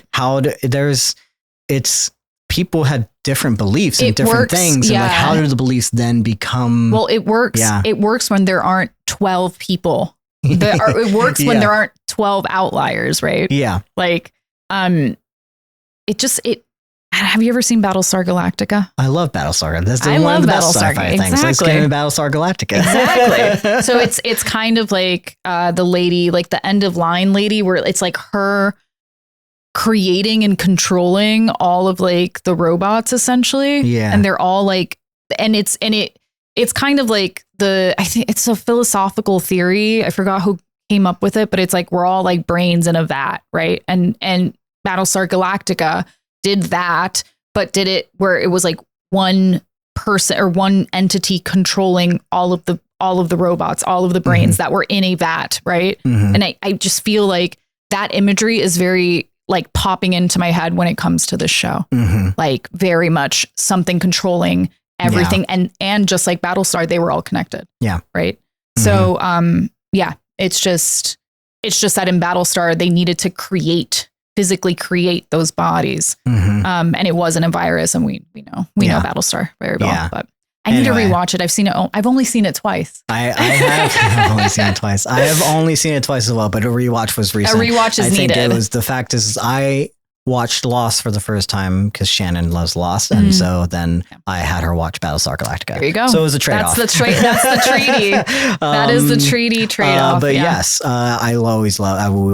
we will keep bringing up Battlestar Galactica on this show specifically. Need to stream it again. I think all of this all of this to say, I don't know if it's something that we are actually going to get into with this show, but I just find it fascinating that without the individuals and everything that they had gained and their knowledge and stuff that we don't even have, like the hive mind can't progress in my opinion. That it's very interesting how they're like, we need this hive mind and we want to progress the hive mind and we need everyone to be part of this collective. It's essentially against the individual. But then once you don't have individuals, you don't have anything informing the hive mind in my opinion, I guess, you know, like, and that stops growth, I think. And I don't know if we'll get into that, but to me, I guess that would make sense, like that as the moment it becomes like a fully collective, we no longer progress. Possibly society. Progress to what? You know, well, progress I don't know. What is the purpose, right? What does a hive mind want beyond just being more of a hive mind? Like where does their because what passions do they have? How do they want to, you know, like what? Yeah. Yeah. That's why I think it's more of a virus, a big mind, and that big mind is spreading a virus, and they're going from planet to planet, universe to universe, finding existence to bring it all together. So that's the type of progress that I see. Not necessarily progress for planet Earth humanity, but planet or it's just more progress for multiple universes, multiple parallel realities. I do believe I think it's going to be a parallel reality connection. I'm hoping. Oh, yeah, multiple reality. Oh my kind of God. Thing? Oh my God. Yeah. Okay. A multiple reality. Yeah. Because it's coming from very, very far away, deep in the fucking space, right? Who knows? Why not introduce some like time travel stuff into me? Is this actually coming from our future selves or something? I know, right? I wish. I would love to see. Yeah, I really want to get deep into the alien stuff, and I really would love that. Yeah. So less Carol, more aliens. Hashtag. That's gonna be my. But it's not aliens. Hashtag. But aliens are not part of it. I think you'll learn to love Carol. I think that's. I think I will. She's a lady just like me. Yeah. Kind of. Classic Vince Gilligan character. We learn to love them. You do. You do. The one thing I want to say is that I love when she, again, specifically, we see she is an author. She writes these stories. She understands. She seems to be someone that like also like understands the culture that she lives in terms of books and stuff, right? Like what the stories that we tell, right? She very much says like, I've seen this movie. You've seen this movie. We know what movie this is like coming from. And I like love that there's like an idea of like expectation that she has because of the culture that she has collected within herself, you know, that she knows how this is all going to play out, which is for me like a very clear understanding. In the moment you like someone says in a movie, again, I'm doing it now. Like I've seen that movie. When someone does that in a movie and says, I know how this is going to work, it doesn't go according to plan, right? That's not the point of movies, right? Yeah. So like all the expectations she has and everything is not going to go about like the way that she thought, right? But I do love that. Again, a little bit lampshading because like we have seen this movie, we know. So I love how like we get to see that subversion as well within ourselves. Right. But then there's a little bit of like understanding like who she is, where she calls these things out because it's not a person. I wanted to write a zombie movie where zombie movies exist, right? And this is essentially like what happened, right? So like you don't, because it's always annoying to me when the characters like act like literally they have no idea what's going on. You live in the same world that we do. Like you have no guesses as to like what could be happening. Right. You make stupid decisions because why? Yeah. Have you not seen the movie where the person they split? Why do you split up every time? You know, so it's like those kind of things that like happen. It's like, well, so in the sense, like we're getting that, you know, we're in a movie where these movies exist. We're in a show where these shows exist, and she knows that. And I find that really great for us as an audience and really interesting for how it like reflects back on us, like as with her as a character. It's like the fact that like we keep on assuming we know what needs to happen or what we need to do, but we don't. That it's just because that the things that we're taught in movies are not reality. So I just love that. I like her as a representation of that as a character and everything, which leads me to like kind of like near the ending of this. After she has another freak out, everyone freezes, hive mind or whatever. And so the others, I don't know what to call it, individual survivors or whatever. I guess they are survivors of whatever this is, right? Yeah. But they all leave. Yeah. Except for one. And she has this conversation with Mr. Diabate, which I find so fascinating because we get a character that you said like is the same but different. And we kind of understand like this is the different ideologies. This is the two different things like coming to a head. Embrace it or don't. Right. And I love this like little moment of him in this conversation, in this argument or this conflict that's going on between them and how to approach this and what they should do. And this has happened throughout. But here he says something like, her name is Zoja. And she's like, who's Zoja? It's like your companion. It's like, she never even thought from the moment this all happened, she has been treating everyone as like enemies, right? They are others. Yeah. They are not Human. hers, right? They are not. Yeah. And these other characters, including him, have been like, you didn't even ask her name. You didn't like, I know her name. You don't. The other characters are like, what, have you even asked? Like, what is it like? Yeah. They would tell you. We don't know. I mean, obviously we don't know that they're lying or not, but they couldn't, but they're at least like, you never even thought to ask. Yeah. Immediately she like put a barrier up and was like, you're not getting in. This is not happening. Like, and that whole speech of, we have to save the world. We have to like the individualism, all this kind of stuff. I'm like, I have to wonder, Carol, do you even care? What are you fighting for? Because it doesn't seem like you even care because you never even asked. Like you immediately jumped onto the fact that like, I am the hero. I have to do this. Like clearly I'm special or different. And like, we have to fix this kind of thing. And I don't know that she even cares about humanity. It doesn't seem like she does because she's never even talked to them about it. She's never even gotten to know Zoja's name. Yeah. And now I think she just wants whatever her life was back. Obviously Helen backed, and I don't think it has anything to do with humanity. She keeps talking about fighting for the individual. I don't think she cares about the individual. She cares about her individual. She cares about herself. That's it. That's literally it. And like, I love that. Like as much as like, yeah, Mr. Diabate, whatever he's doing, it's not, it's not great, the best. Yeah. But Carol doesn't care. Carol doesn't care about anyone but herself. Yeah. And it's so funny, even like for the people that are like her, she still doesn't care. Yeah. It's just the Carol show for her. Yeah. And that's it. Yeah. Like, yeah. Yeah. And like I said, I like just love that little moment of like the juxtaposition between these two. Clearly, I'm assuming we're going to see Mr. Diabate again. I don't know about the other survivors, right? Right. They don't seem like characters that might come in and out of the story. We might hear about them or see them at some point. I'm curious about the other ones we haven't seen, right? Yeah. That don't speak English, I guess, Mm-hmm. But it seems like he's going to be there. And this is very much like a juxtaposition of like how we approach this. Yeah. And I love that like little moment of like, okay, he doesn't do great things, but he at least is trying. He's trying. He's going with the flow, his flow. Yeah. Yeah. Yeah.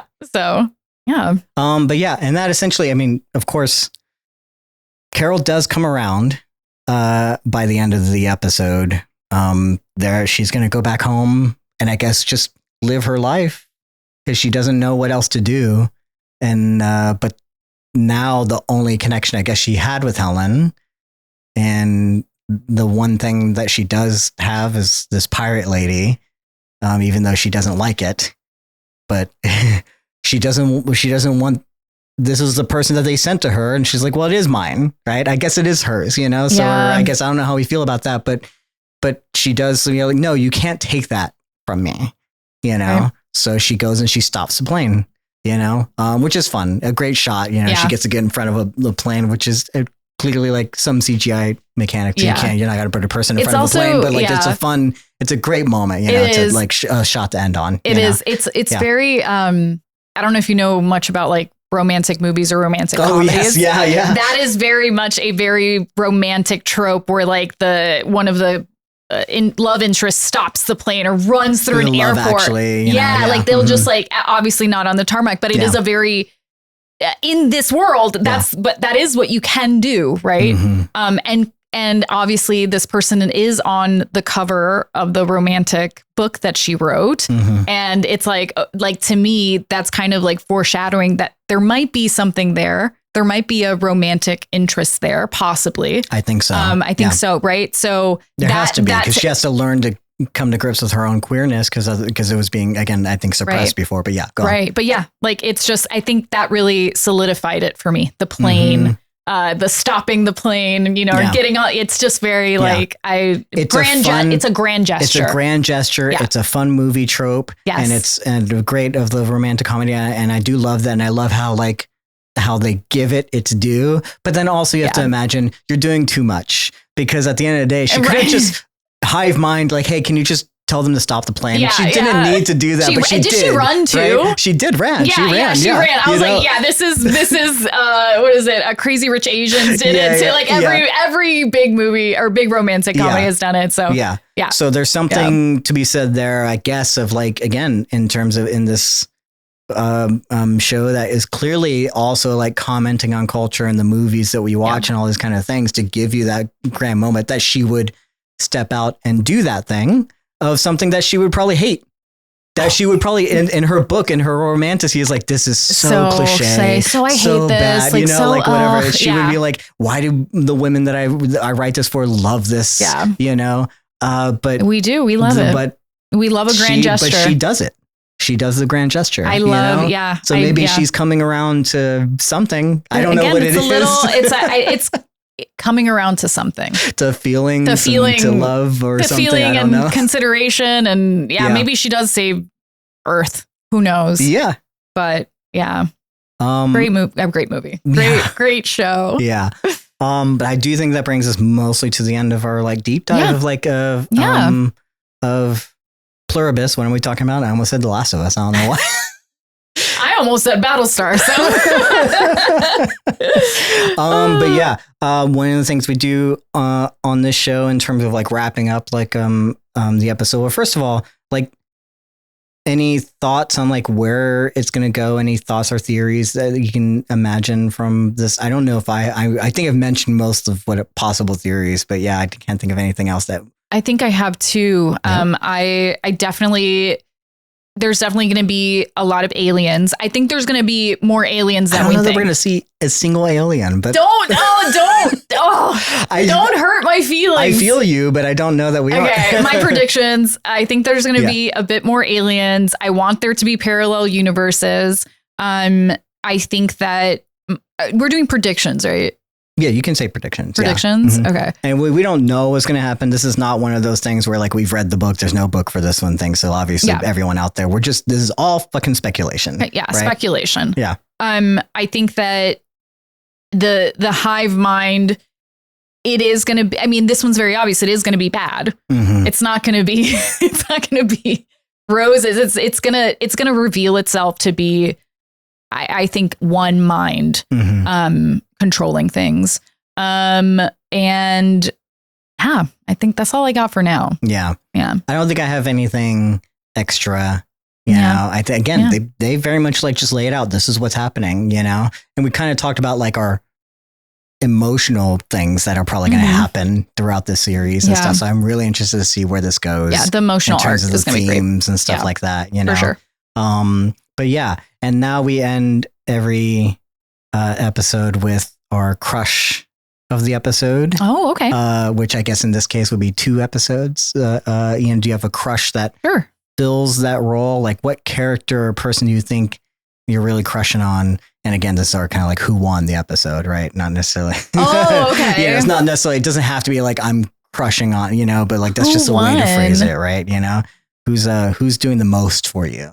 You go first. I don't really have. Yeah. I mean, I think it's really hard. There's a lot of characters that like have moments. I would say Mr. Diabate, like again, that introduction is so good. Yeah. And like if it was just his, if it was about him, or if we were doing the 2 episodes separately, I think he would have like really like been a crush for like this episode. But if I'm combining both, it's really hard to not choose Carol for me, as much as like she's not the most likable character. Mm-hmm. But I think Rhea Seehorn is just doing enough to imbue so much into this character that I'm just so fascinated by where this is going and what she's doing. And like, yeah, I do like, I do empathize a lot with what she's going through, you know? There's so much that Rhea does in her performance that even, though we don't get much of Helen or do whatever, I feel that loss just as much as like we did get like a whole season with Helen, you know? Yeah. And and again, a lot of like subtle hints of like what's going on with the past or whatever, you know, that like, I'm really excited to see what this journey is, you know, where this, character is going to be going and what it says about us as humanity, yeah. You know, so yeah. I unfortunately cannot, I cannot with her. Cause I'm being honest, like I've been on the other side of people like, Carol, in relationships where you just see it and I'm seeing it now. And it's like, I cannot have them as, obviously they're a great actor. They carry the fucking show. They carry that show like so low. Like I know that more people are going to come, but that actress is carrying that show. It is in it. And I know that's really hard to do. Yeah. Being the lead and having most of the lines and moving the plot forward and everything depends on you. That is a task and she's doing it like effortlessly. But as like favorite, like, no, I can't. No, that's hurting me. Yeah. But my favorite, person that won at least episode 2 was the only person that put Carol in place, which was I believe the Southeast Asian woman. Yeah. I think are they Indian? I'm not sure. I was Indian and Southeast Asia is such a huge, much more. Yeah. I'm not exactly sure where she, and I unfortunately did not write her name or the actress's name down. Yeah. Because there were so many of those characters. And but yeah, she was a really great. She was great. She was like mainly like one of the only ones she was the only one that put Carol in her place. She was saying what we were all thinking. Yeah. And she just always like giving her attitude. Like, I just love that. So yeah, it's one of those things where like, we didn't really get much into it, but like, she puts Carol in her place, which is great. Yeah. But also Carol's not wrong in a lot of what she's saying, because again, I would be like, it's not your child anymore. It's not your family. Like, why are you guys like accepting? Like, I do. But Carol was being very antagonistic. No, absolutely. Like the whole time, like trying to tell me. And she killed a lot of people. Yeah, technically, it's her tantrum. Like, and wow, we totally glossed over. Do you think? Quick question. Do you think it's just Carol, or do the other survivors, can they affect? I thought it was hive mind as well. I thought it was all of them. Yeah. I would assume it was all of them. Yeah. I think it's definitely all of them. They have something more on their like emotions. They don't lash out like Carol does. Exactly. Yeah. And I think it's partially because of the family ties. They they at least still have their family, you know, they have people, and Carol that bitch is a mess. She's also a mess. Like the only thing that was keeping her kind of sane was her wife, her partner. And that's gone. And now she's like, fuck it, I'm drinking. Like, you know, so also it's a take on alcoholism as well. How that affects the people around you very intensely. I say this a lot on the podcast, but I feel like everything comes back down to, I think my theory on life tends to be that like we are all addicts, whether or not we tend to admit to it or not, you know, and it may not be alcoholism, may not be drugs, and it may not be, but I think we're addicts to something, you know, and I feel like that this is definitely can be like, it's always going to come up in the themes of the shows that we watch. Cause I feel like as individual, when you talk about flaws, like it's just an addiction to something to me. Like any character, like what when we're writing flaws or we're writing wounds or anything like that, and whatever that their belief or their theme or their thesis is about their life or whatever, it comes from some sort of like addiction, right? She's addicted to maybe not just alcoholism, but she might be addicted to her life and self of like what that the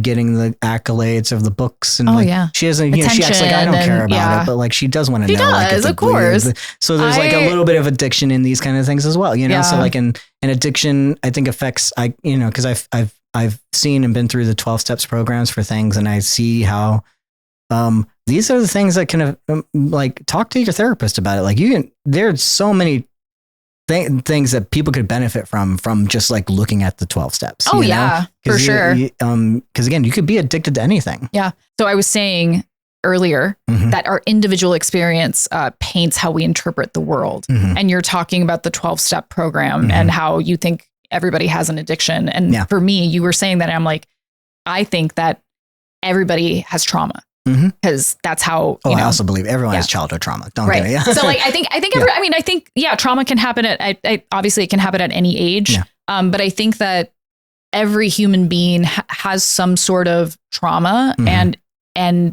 then they cope in different ways. Right. And how you might have coped or I cope. It's the way that people cope that can really hurt people. And the way that Carol has coped in the past before the event and then after the event.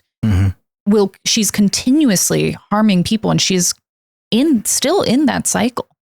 So regardless of her not drink, or in the past she wasn't drinking anymore, she was still very much actively hurting people. And now she was still drinking. Oh right, because she did have Helen the Tito's. doesn't drink. Helen doesn't drink, but she did have, and Helen specifically doesn't drink. And again, that could be a part of it too. Yeah, how much that she took on what probably maybe Carol should have anyway. Taking on that responsibility. She still drinks, but probably not as much. And isn't allowed to. I think alcoholism is definitely like a more overt way, but if anything, not to glaze Vince Gilligan so much, but like he is a smart writer, and that would be the obvious thing. And I'd be curious, like, what's the subtle addiction that's underneath alcoholism? But as you're saying, like we like alcoholism is one way we can like look at it, but it's not just alcoholism that we're talking about. But it is like a great look at like the metaphor of, like, as you said, of how addiction affects everyone, how addiction affects everyone, how trauma affects everyone, how a person, the conclusion is we all affect each other. Honestly, like I kind of do always say this, whatever the reason is, like your mental health issues is not a reason for you to treat people like shit. Because you already know what your shit is. Yeah. So why is that hurting me? It's not an excuse. You are not out of your mind. You are very conscious of your actions and what you are doing. And I'm suffering the consequences for it. And the collective is, so. Yeah. Okay, we can wrap. Definitely. This is a great discussion. Thank you so much, Natalie, for coming and having this conversation and finally joining me and sitting down on the podcast. This was wonderful. I forced you to do it out of against your will. I feel like I'm the best co-host that you've had. I'm just saying. Whoa. I know. It's already won. I'm going to have to get the co-hosts in the room and all fight. We will all fight. We will all fight to the movie and TV death. No, but this was like so much fun. Obviously very much up my alley. Yeah. So if we haven't already done it, obviously, what are your thoughts, guys, on this show and everything that we've said? Obviously, anytime you want to add to the conversation, you can comment on YouTube, you can comment on Spotify, you can send us an email at codependentcontent@gmail.com. You can find the TikToks that I'm going to post at some point whenever I finally get around to editing things. You're going to go to my TikTok, go to Natalie's TikTok. Natalie, what's your TikTok again? Sailor Sorry or Natalie Garcia Mayor. I'll have links. Link in the bio. Where you can find me, where you can follow Natalie if you enjoy everything Natalie says. She's definitely elevating everything that I've done here. So I'm sure fan favorite, absolutely. But yeah, I can't wait. I don't know at this point because, of course, all the work is coming to me, like in the schedule is like clearing up. So next week we might not be back next week. We'll figure it out. But we're gonna cover probably like episode 3 and 4 at the same time, as opposed to just an episode 3 and episode 4. You know, unfortunately, that's just how it is when it comes to schedules and things like that. But you'll be back, and we'll be back, and I can't wait to talk to you all again. Thank you so much for joining us. Have a good night. Bye. Thank you for listening to Codependent Content. For updates, you can follow us on social media. And if you ever want to see a video version of this podcast, feel free to check us out on YouTube or Spotify. If you have any questions or simply want to tell us about something we missed, you can email us at codependentcontent@gmail.com. Or just leave a comment on TikTok and we'll get back to you. Links to all our accounts, where to contact us, or other ways to support will be in the description or show notes. We're glad you're here and working through your traumas with us. Remember, when you're lost in the darkness, search for the light. Live long and prosper, and may the force be with you. Until the next session, cowabunga, dudes.